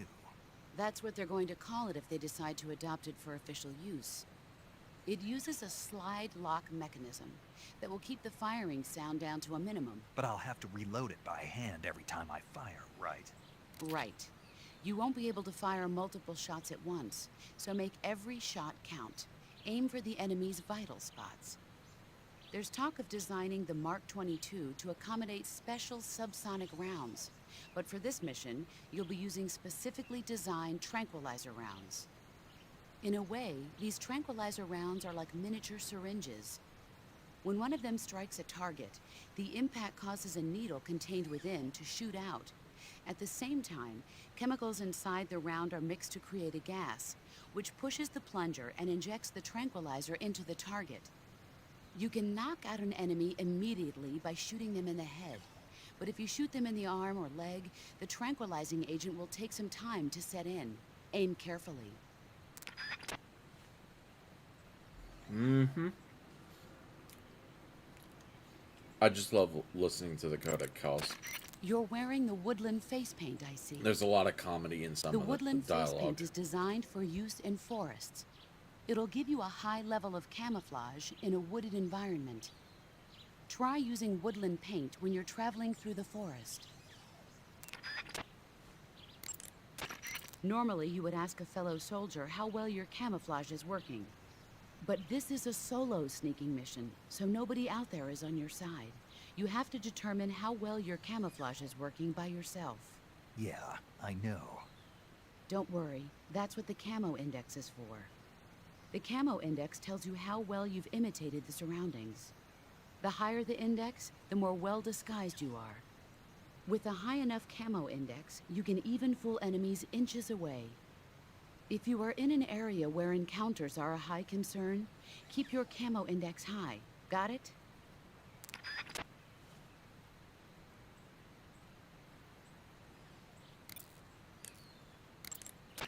The gauge below your life gauge is your stamina gauge. It shows, as the name suggests, your remaining stamina. As you consume stamina, your natural life regeneration is slowed and your hands shake more. Your O2 gauge and grip gauge also become shorter. Excessively low stamina can often impede your mission objectives. Make sure you replenish stamina before that occurs. Eat food to recover stamina. Capture plants and animals to get food. I have information on the local plants and animals, so don't hesitate to ask.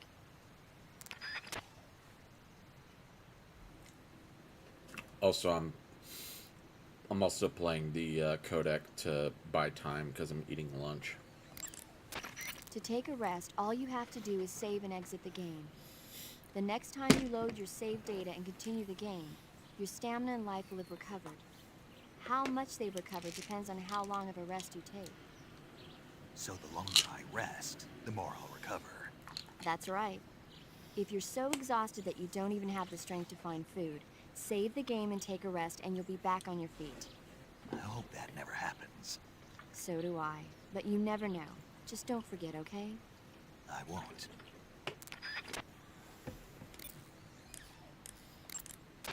Saving the game, Snake?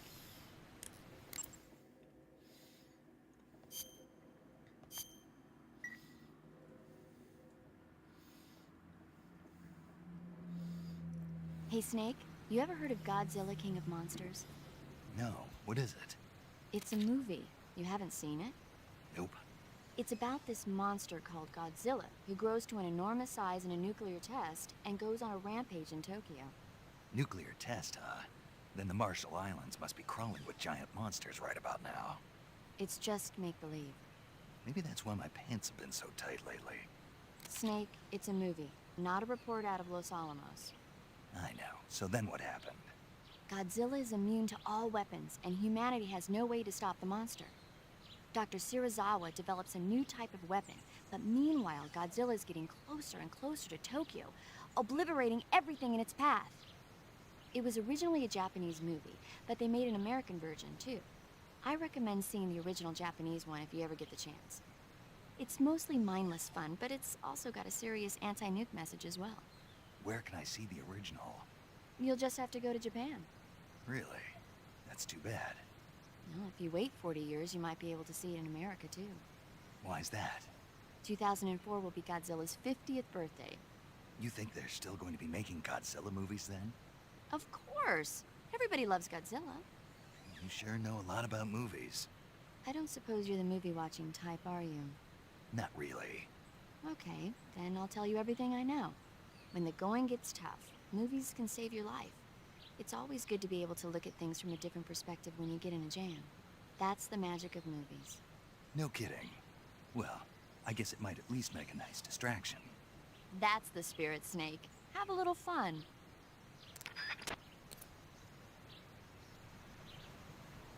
Alright, I finished my lunch, and I took my medicine. So, back to the game. Make sure there's no items here. Oh. What about in this patch of grass? Nope.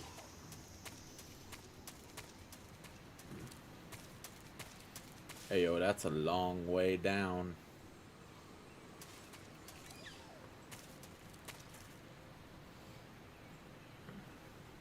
Ah, here comes the soldier.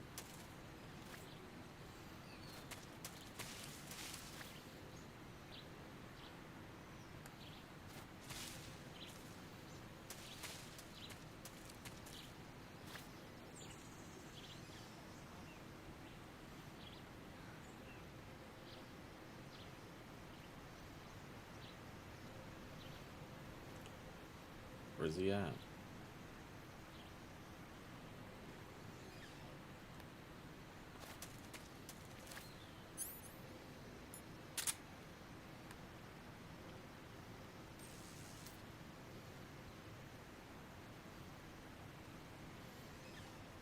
He's somewhere back there. Oh, there he is. Oh, there's two of them. Oh, no. Oh. Oh. Okay. Okay. We're gonna play that game, huh?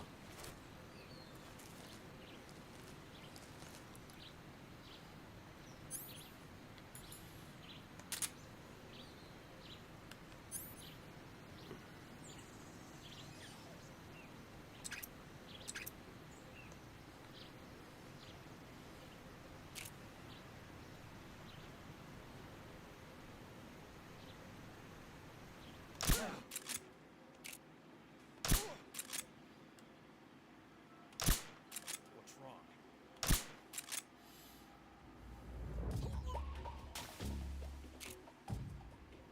What's wrong? What's wrong?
Blech.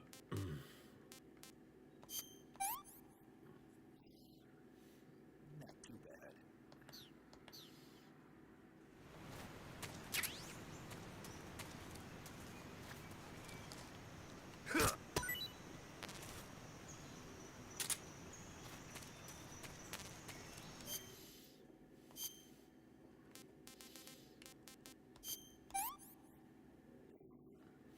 Pretty tasty.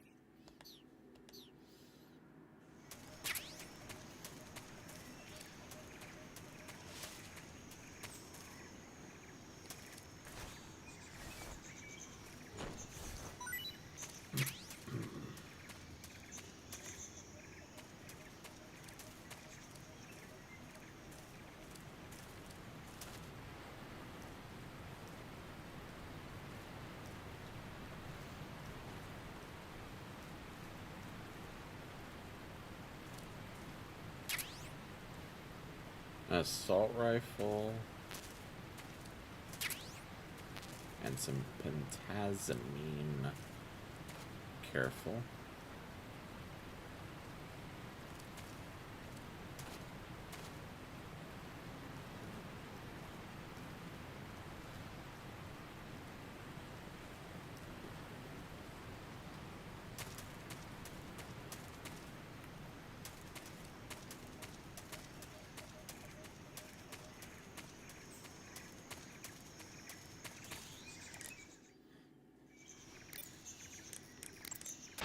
I see you found some Siberian ink cap mushrooms. The Siberian ink cap is a mushroom from the ink cap family. Its life cycle is transitory. As soon as the spores mature, the cap starts to turn black, liquefy, and melt away. And that's why they call it an ink cap? That's right. It doesn't really turn to liquid, but you get the idea. In its immature state, before it melts away, it's valued as a source of food. Just be sure not to eat them while you're drinking alcohol. Why's that? Ink caps contain coprin, which inhibits the function of aldehyde dehydrogenase. This prevents the body from breaking down alcohol, causing a buildup of acetaldehyde. Meaning? Meaning it will give you the hangover from hell. Oh. Wait a minute. What? You think I'd drink alcohol in the middle of a mission? Wouldn't you? Hell no. Well, I'm knocking a shot back now. What? Just teasing you. Oh, come on. Where's your sense of humor? I need a drink.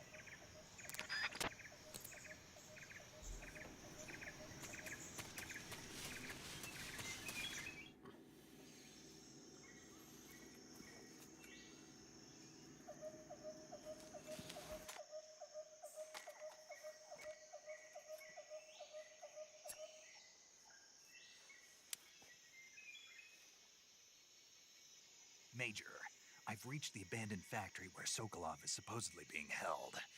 This place is a dump.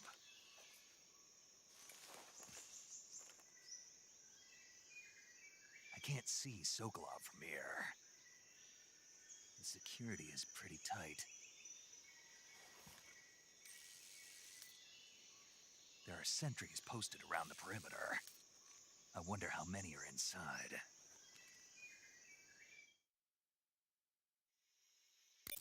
Your objective, Sokolov, is inside the factory. They should be holding him in a room in the northeast section. Northeast section. Got it. Be careful. Your mission is to bring Sokolov back alive. He must not be exposed to any kind of danger. Do not approach Sokolov while in the alert phase. Right. Oh, and one more thing, Snake. You mean there's more? No, it's just that when you get to Sokolov, I want you to tell him something from me. And that is? Sorry for being so late. Is that all? Yes. Understood. Beginning my approach to the target.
Huh? What was that?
Alright.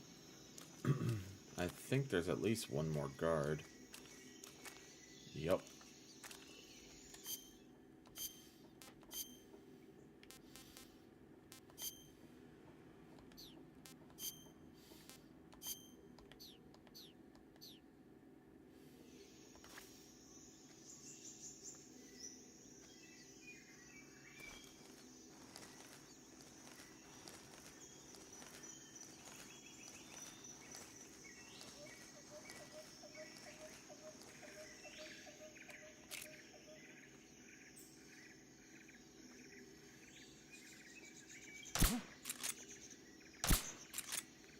Come on. There we go.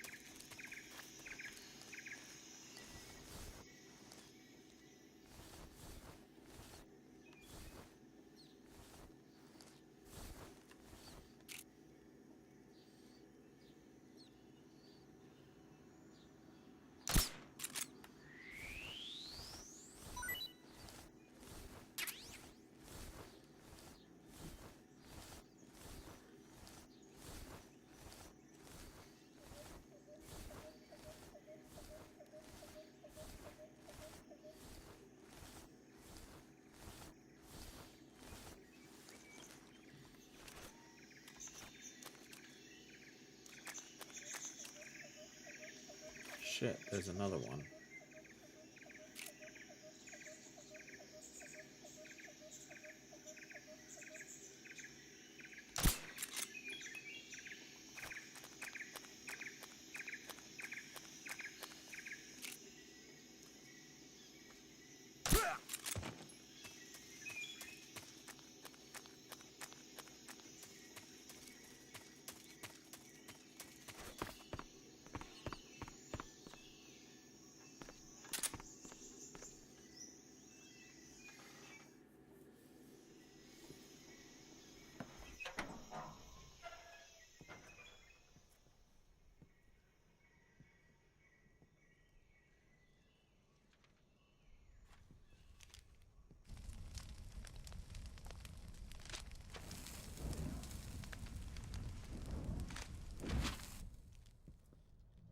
You must be Sokolov.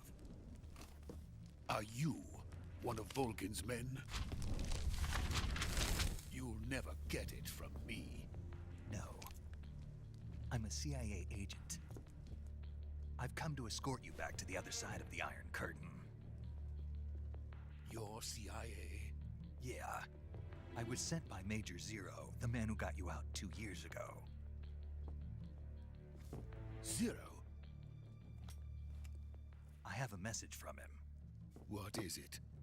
He said to tell you sorry for being so late. Did he now? What does it mean? It means he's a man of his word. But we've got no time for this. You have to get me out of here before they arrive. Who's they? Colonel Volgin of Gru. You in the West know him as Thunderbolt. Thunderbolt? Never heard of him. He's a member of the Army's extremist faction, a man who seeks to seize control of the motherland. Ever since the Cuban Missile Crisis 2 years ago, Khrushchev has been pursuing a policy of peaceful coexistence with the West. Despite resistance and criticism from hawks in the army and the provincial authorities, Khrushchev has managed to suppress the opposition so far. But the failure of his agricultural policies has put him in a precarious position. And on top of that, the tragedy last November. President Kennedy's assassination. Precisely. In a sense, Khrushchev has lost his biggest partner, and his power base is rapidly crumbling away. A certain group is plotting to use this opportunity to seize power by rallying the anti-government forces, overthrowing Khrushchev, and installing Brezhnev and Kosygin in his place. The mastermind behind this plot is Colonel Volgin of the GRU. He has control over another secret weapons research facility much like this one, OKB-812, known as the Granin Design Bureau, and is using it to further his plans. But that is not enough to satisfy him. Now he's plotting to seize the secret weapon I have been developing here and use it as leverage in his bid for power.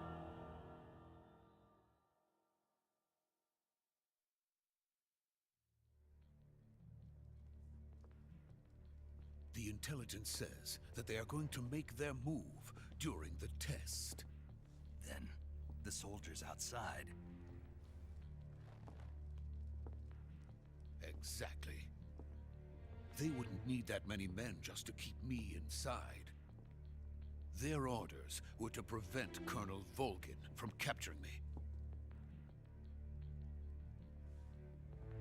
Even if it meant killing me in the process, or so it would seem.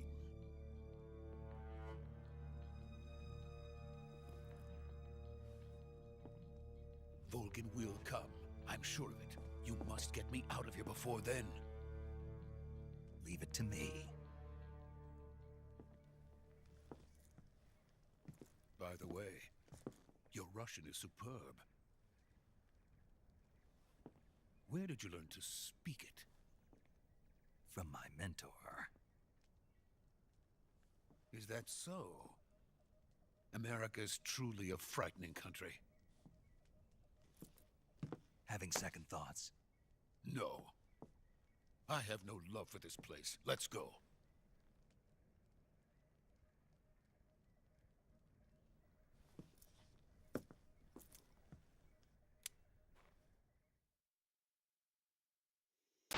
Major, this is Snake. Sokolov is safe with me. He's doing fine. No injuries. Good work, Snake. Now hurry up and get Sokolov to the recovery point. We'll rendezvous with you there. Roger. What about the sentries? No one spotted me. I see. What about the boss? We lost contact with the boss some time ago. What happened? It's probably just a weak signal. Just hurry and get Sokolov out of there.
Freeze!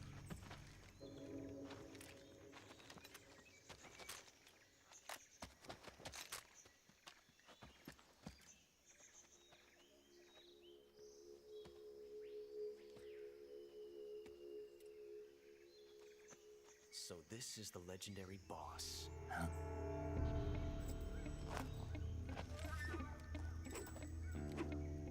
Huh? We meet at last.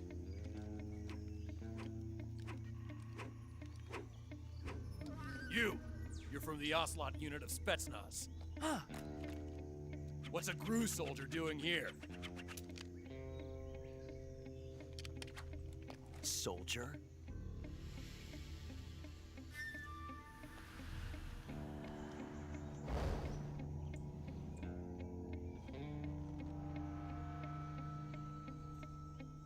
He's the Ocelot commander. Ha!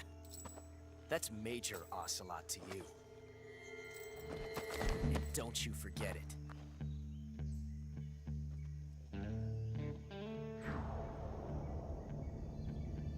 Sokolov is ours. Now get out of here. And Ocelot never lets his prey escape. What?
Can't say it feels good to kill a comrade, even if it is for the Gru.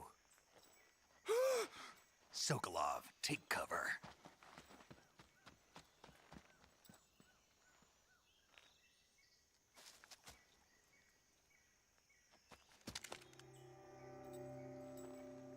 Huh.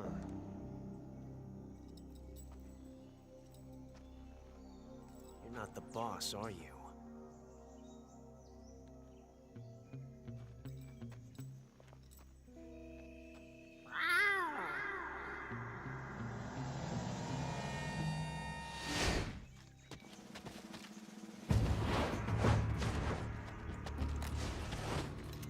Crew operatives! What is that stance? Huh. That gun.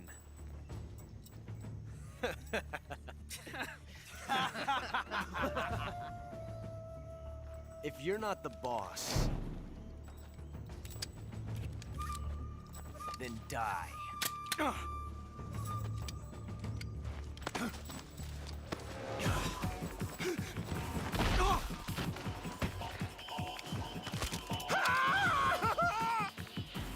Major! Leave it! Shoot the other one! Whoa!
Impossible. You ejected the first bullet by hand, didn't you? I see what you were trying to do, but testing a technique you've only heard about in the middle of battle wasn't very smart. You were asking to have your gun jam on you. Besides, I don't think you're cut out for an automatic in the first place. You tend to twist your elbow to absorb the recoil. That's more of a revolver technique. You filthy American dog!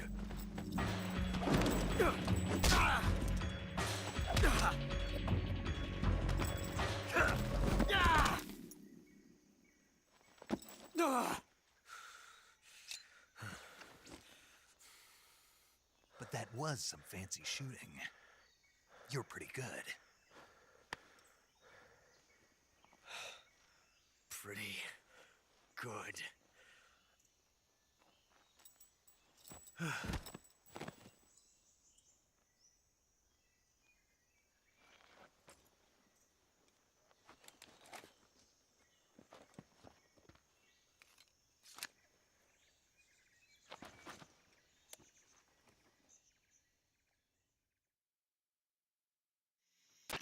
Major, do you read me? I read you. Snake, you all right? I've run into a few snags. These guys were after Sokolov too. Apparently they were taking orders from a GRU colonel named Volgan. A GRU colonel? Part of an internal Soviet power struggle, according to Sokolov. Something between the KGB and GRU. Between Khrushchev's supporters and Volgan's. Sokolov was being guarded by the KGB and hunted by GRU? Snake, it sounds like this could be even hotter than Cuba. I don't like it. Something about the whole thing stinks. I agree. You'd better hurry. Sokolov ran off by himself, but I'll catch up to him. We're counting on you.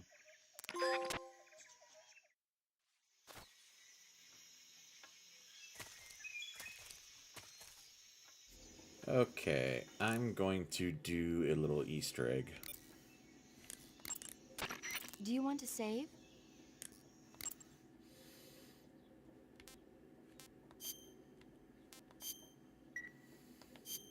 Snake, do you know the creature from the Black Lagoon? Nope, never heard of it.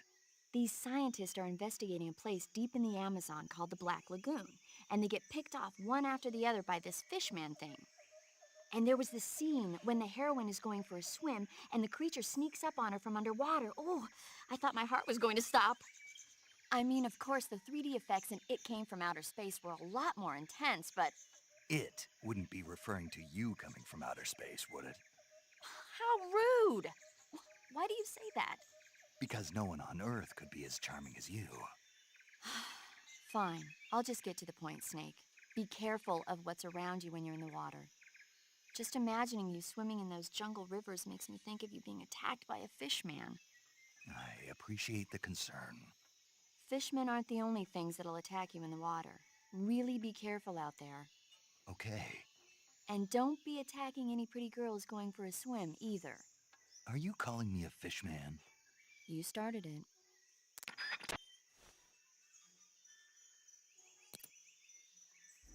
Okay. Oops, wrong button.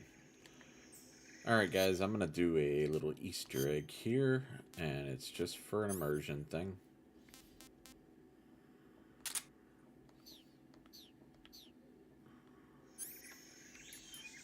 What happens if you kill Ocelot early?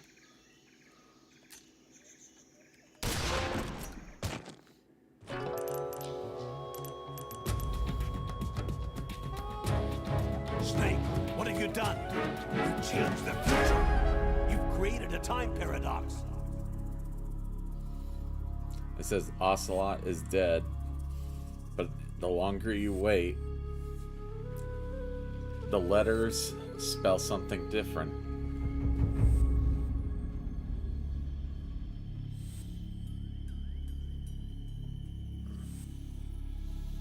Also a little cameo of Colonel Campbell talking about a time paradox.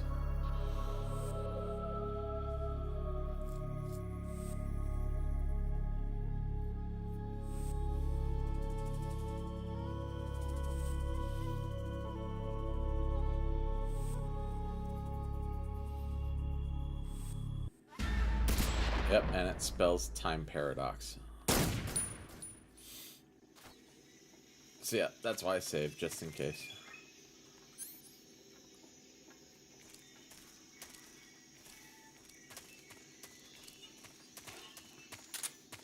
Just in case. I want to see if he drops anything. Mousetrap. What else? Nothing.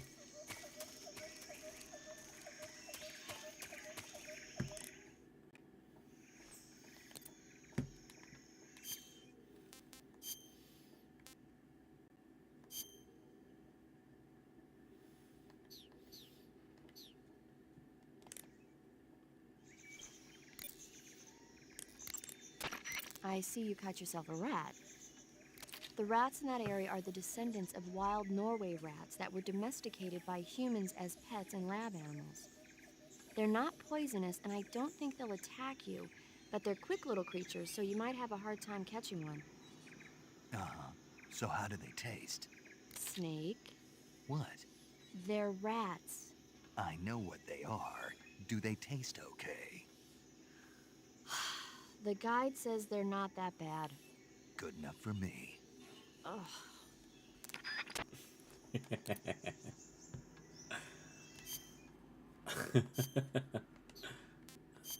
Oh, we're gonna eat one.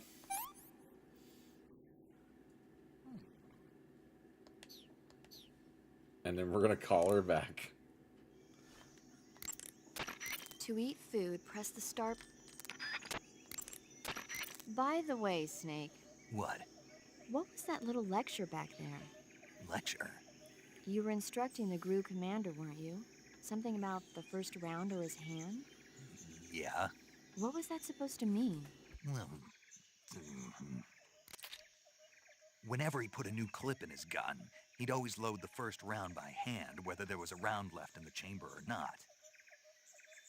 It's a technique they teach in the Middle East. By making sure there's always a round in the chamber, you eliminate the risk of pulling the trigger with nothing to fire. He must have heard about it from someone or read it somewhere. In any case, he probably wanted to try it out for himself. And he was obviously motivated by vanity to show off his new technique. That's when you make mistakes. The battlefield is an unforgiving place. The only techniques you can rely on are the ones you've mastered through experience and practice. Uh-huh. And what were you saying about him being more suited to revolvers?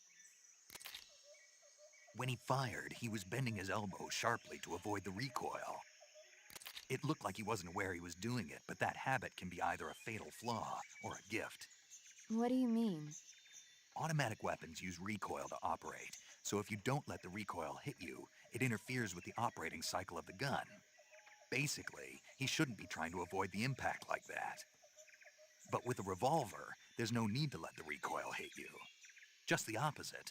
Avoiding the recoil lets you reduce the strain on your hand and arm. That kid might just be handy with a high-caliber revolver. Handy? Are you listening to yourself? What do you mean? He's the enemy. Why are you giving him advice? Snake. I don't know. For some reason, I couldn't help but point it out to him. Snake, are you all right? Yeah. If you have any questions about... That area is home to the Sunda whistling thrush.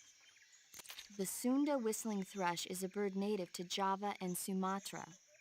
It's distinguished by its large blue body and long beak. It really stands out in the forest. If you're aiming to catch one alive, use the I tranquilizer guess she gun. ain't gonna talk about it. Got Which is it. funny. So, How does it taste? yeah, I don't know. you don't know. The guide doesn't say. I guess there's no reason you couldn't eat them. Oh, I see. But it's nice and plump, so I'm sure it'd make a hearty meal. That's a good point. She always hates that.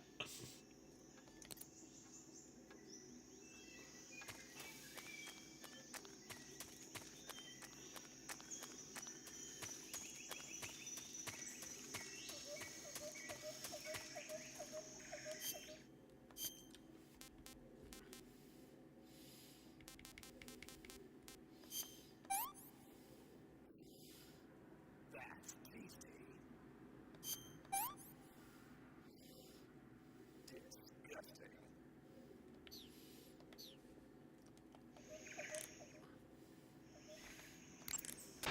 When you get hurt, your body will heal itself. Eat food to recover.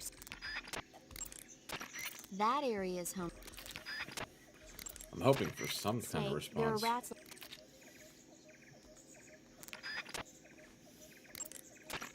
That area is. That area.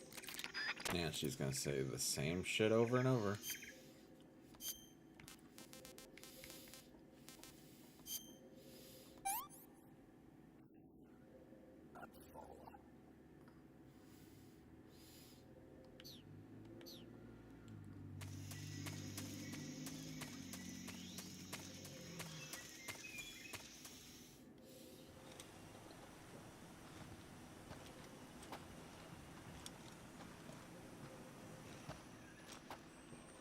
You okay? Those men were from the Ocelot unit. Spetsnaz?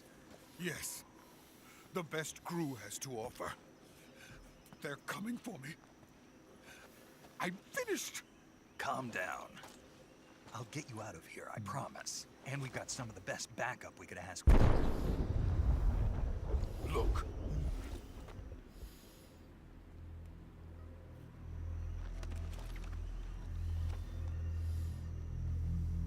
That's what they were making you build? Yes.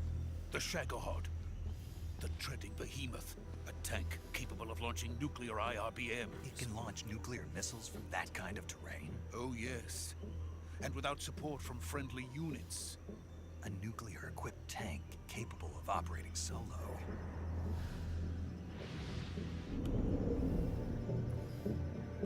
Is that thing finished? No.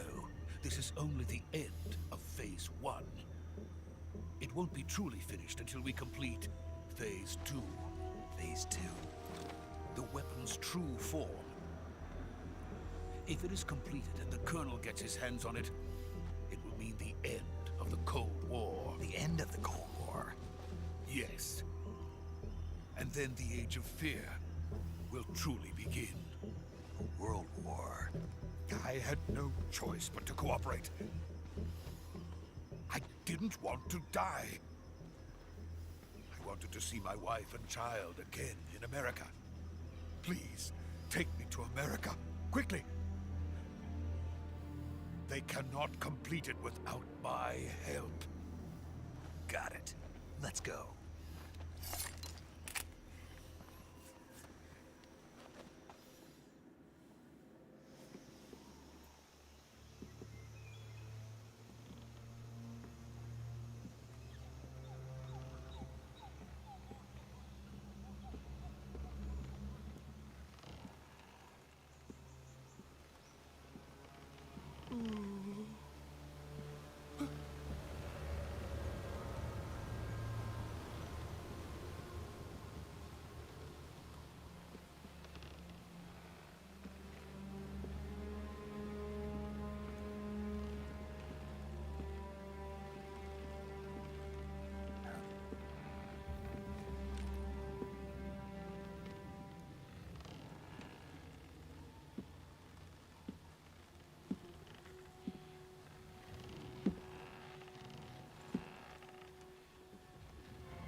Boss?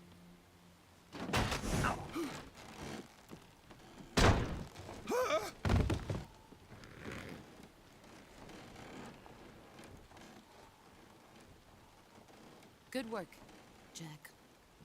What are you doing here? Sokolov comes with me.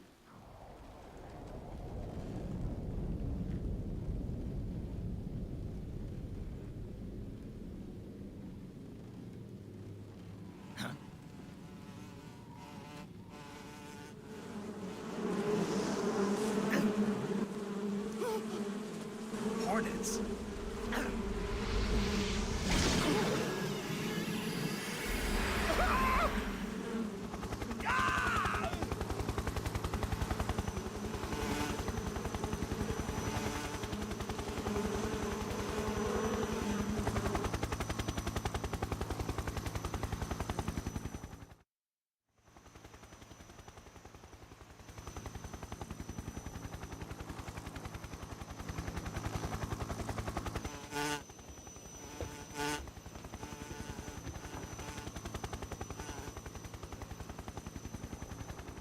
My friends, let us fight together again.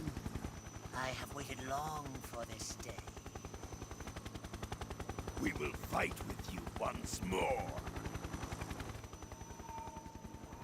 Welcome back, boss. Now that all 5 of us are together, it's time we go to the depths of hell itself.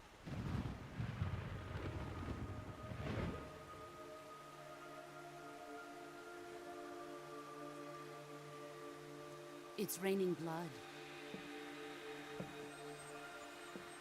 Is he crying?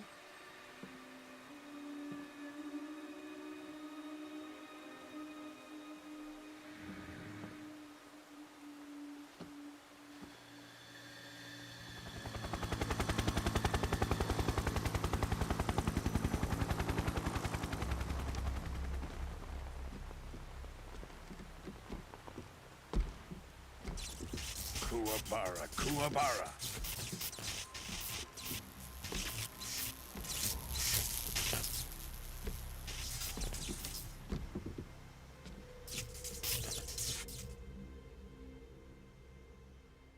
Ah, what a joyful scene. Colonel Vogan. Welcome to my country. And to my unit.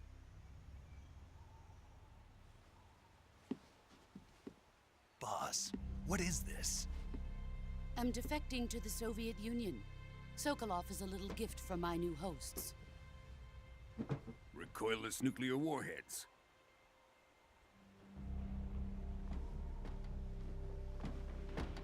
These will make a fine gift for me. This can't be happening. Who is he? The Another one of your disciples? Are we taking him with us? No, this one is still just a child. Too pure for us cobras. He has not yet found an emotion to carry into battle. What are you talking about? Think you can pull the trigger?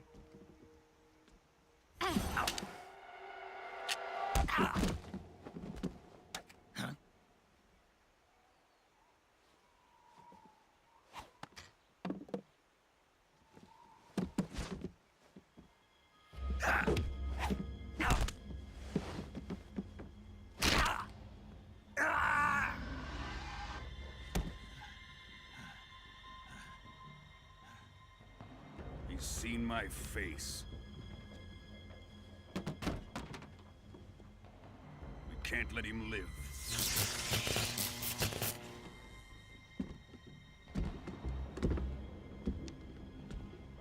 If Khrushchev finds out about this, we're finished.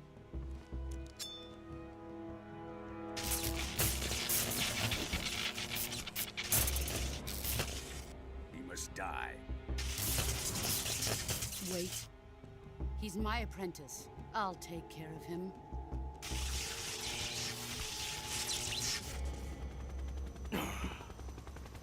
Jack, you can't come with us.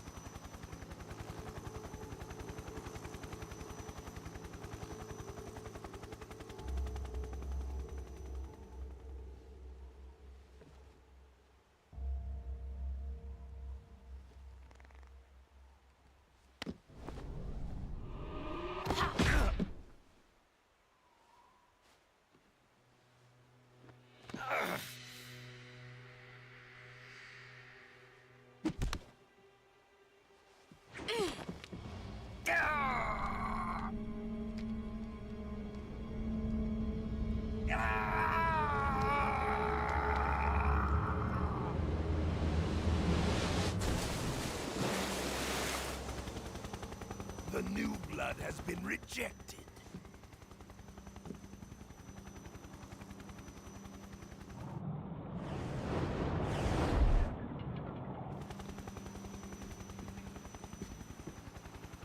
Are we done here? Now, on to Sokolov's research facility.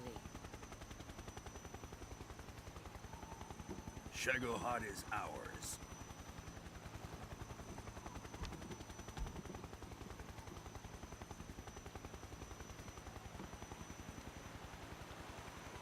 Drift away. My place is with them now.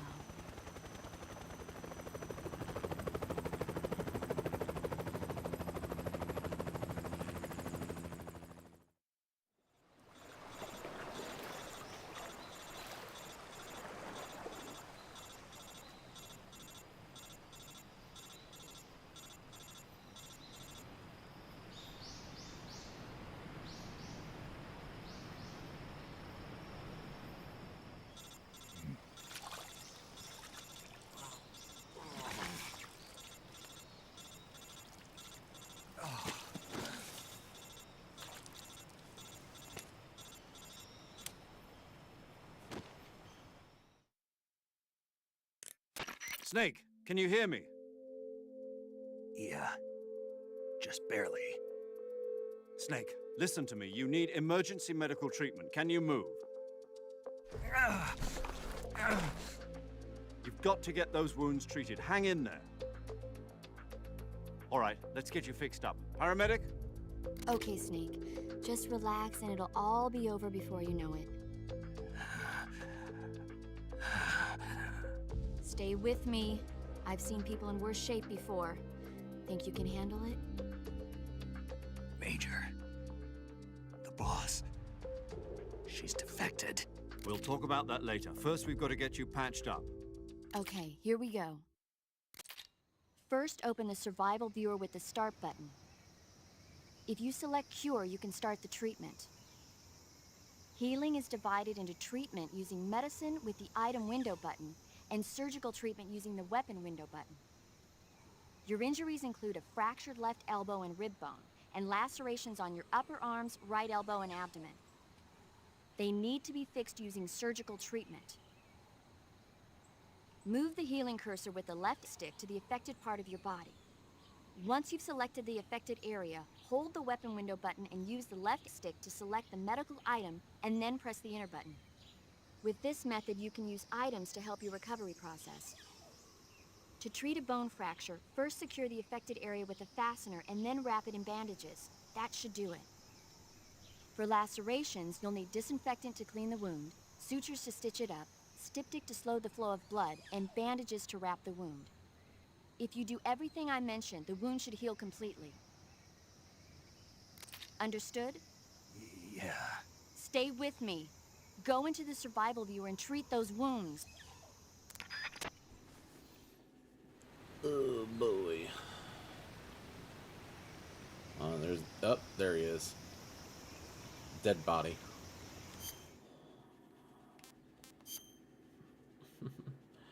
Suffering from a deep cut, bleeding, no bandage applied, and not yet disinfected. Alright, so we're gonna use... No, not that. Alright, we're gonna use disinfectant.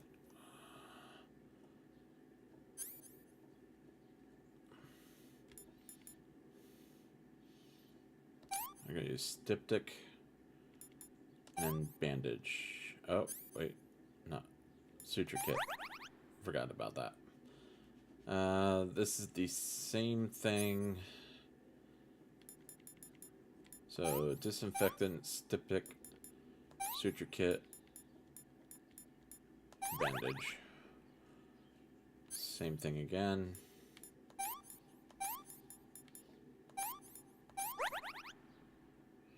Bone fractured, no bandage applied.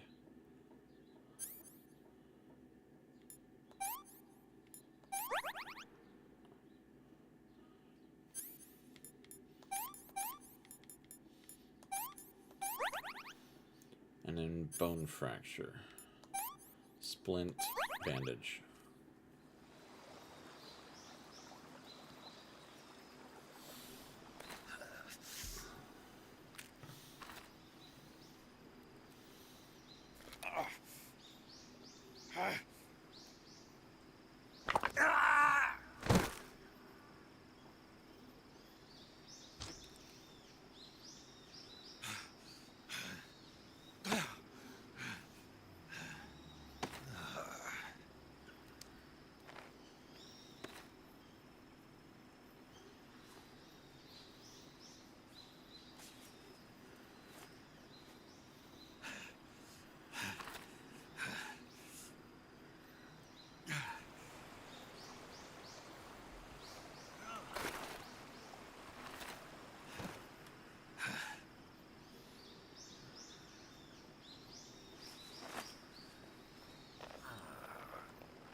Good job, Snake.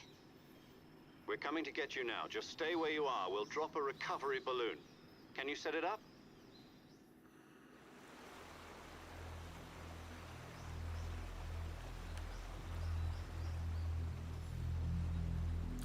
That dead body is going to come into play at some point. I will reveal what that is later down the road.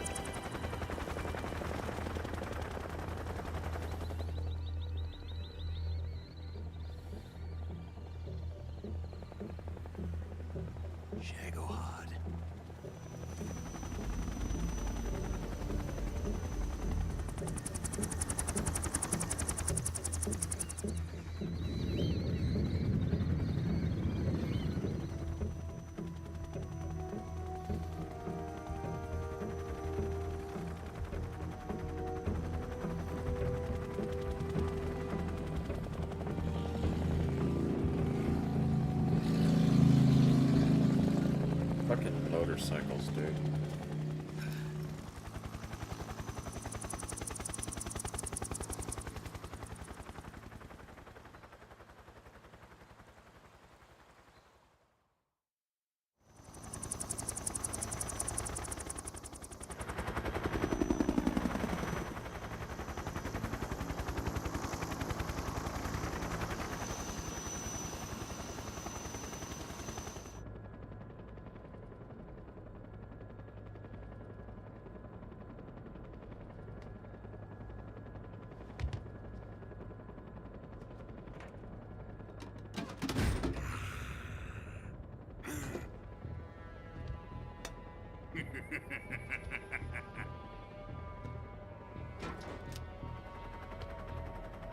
Excellent.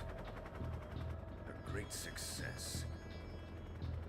Thanks to the boss and her cobras, I have both Sokolov and the Shagohod.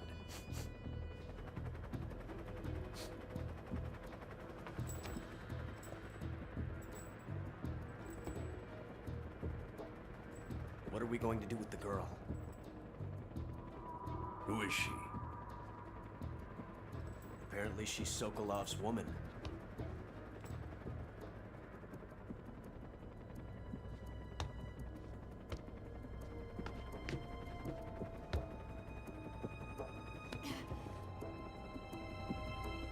She's a nice catch. I'll take her. Not so fast, my dear.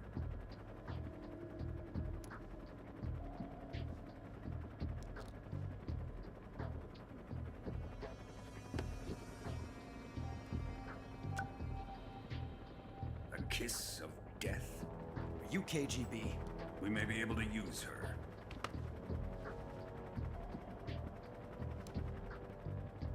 She has spunk.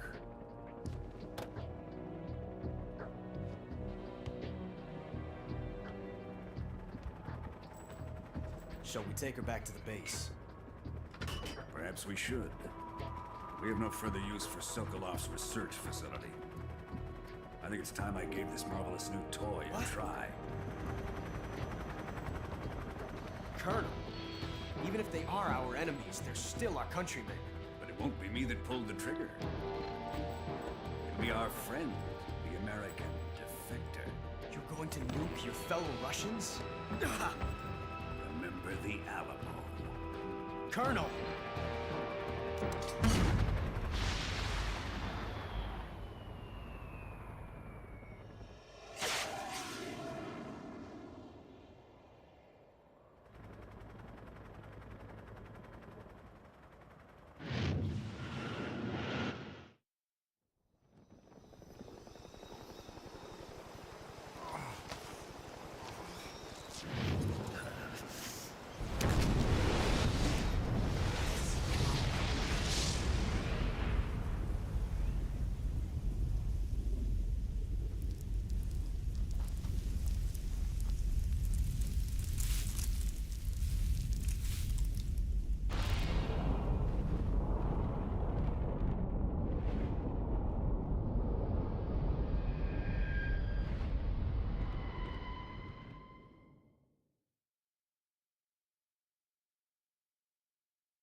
How far are we in this game? 2 hours? I think that's enough time, honestly.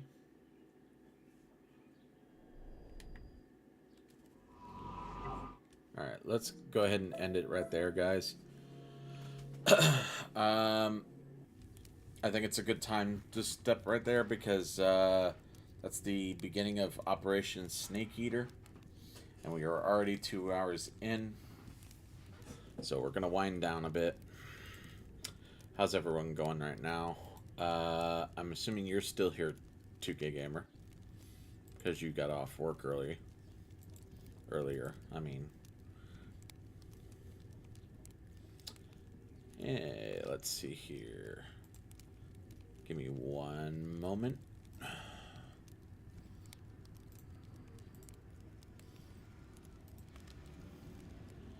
Yeah, we will be winding down right now. Not ending stream just yet. I'm just prepping for end of stream. If that makes any sense. Let's see, who's streaming right now? Let's see, we got Hypnotic again. Kata's streaming.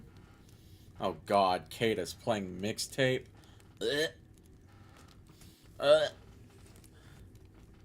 The Short King is playing a bad game. He's crazy.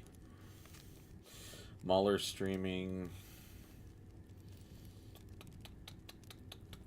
Not that many. Not that many.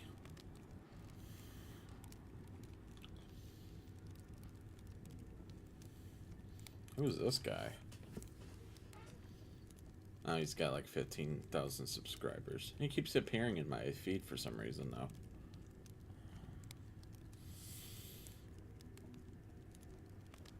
I feel like we should raid Kata.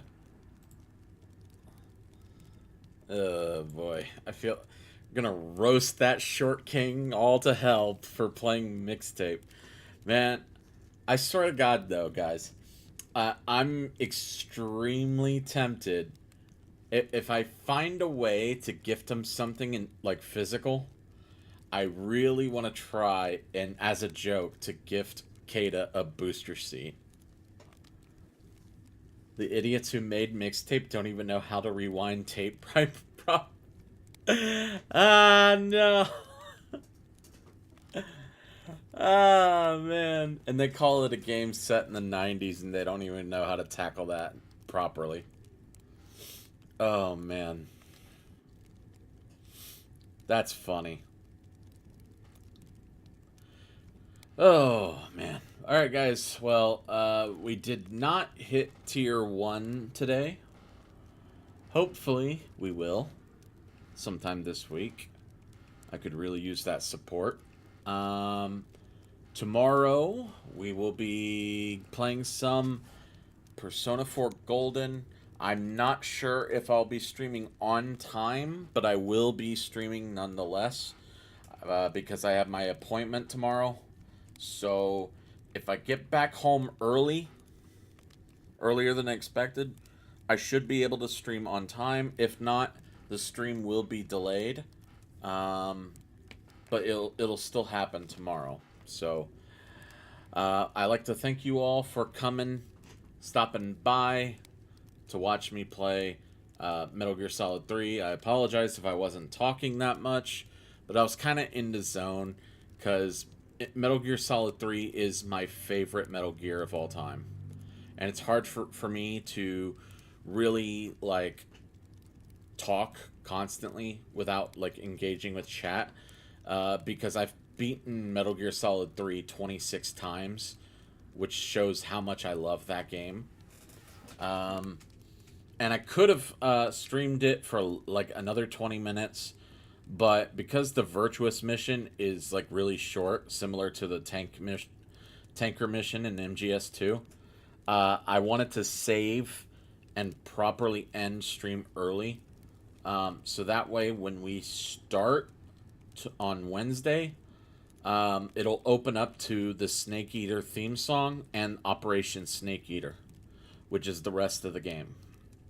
So that's the idea behind why I ended early.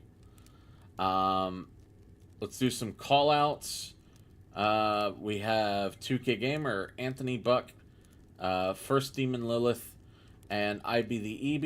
He said he would come back later, but I guess he didn't, or he went to lurking. Also, Loquacious, who stopped by, said he was lurking.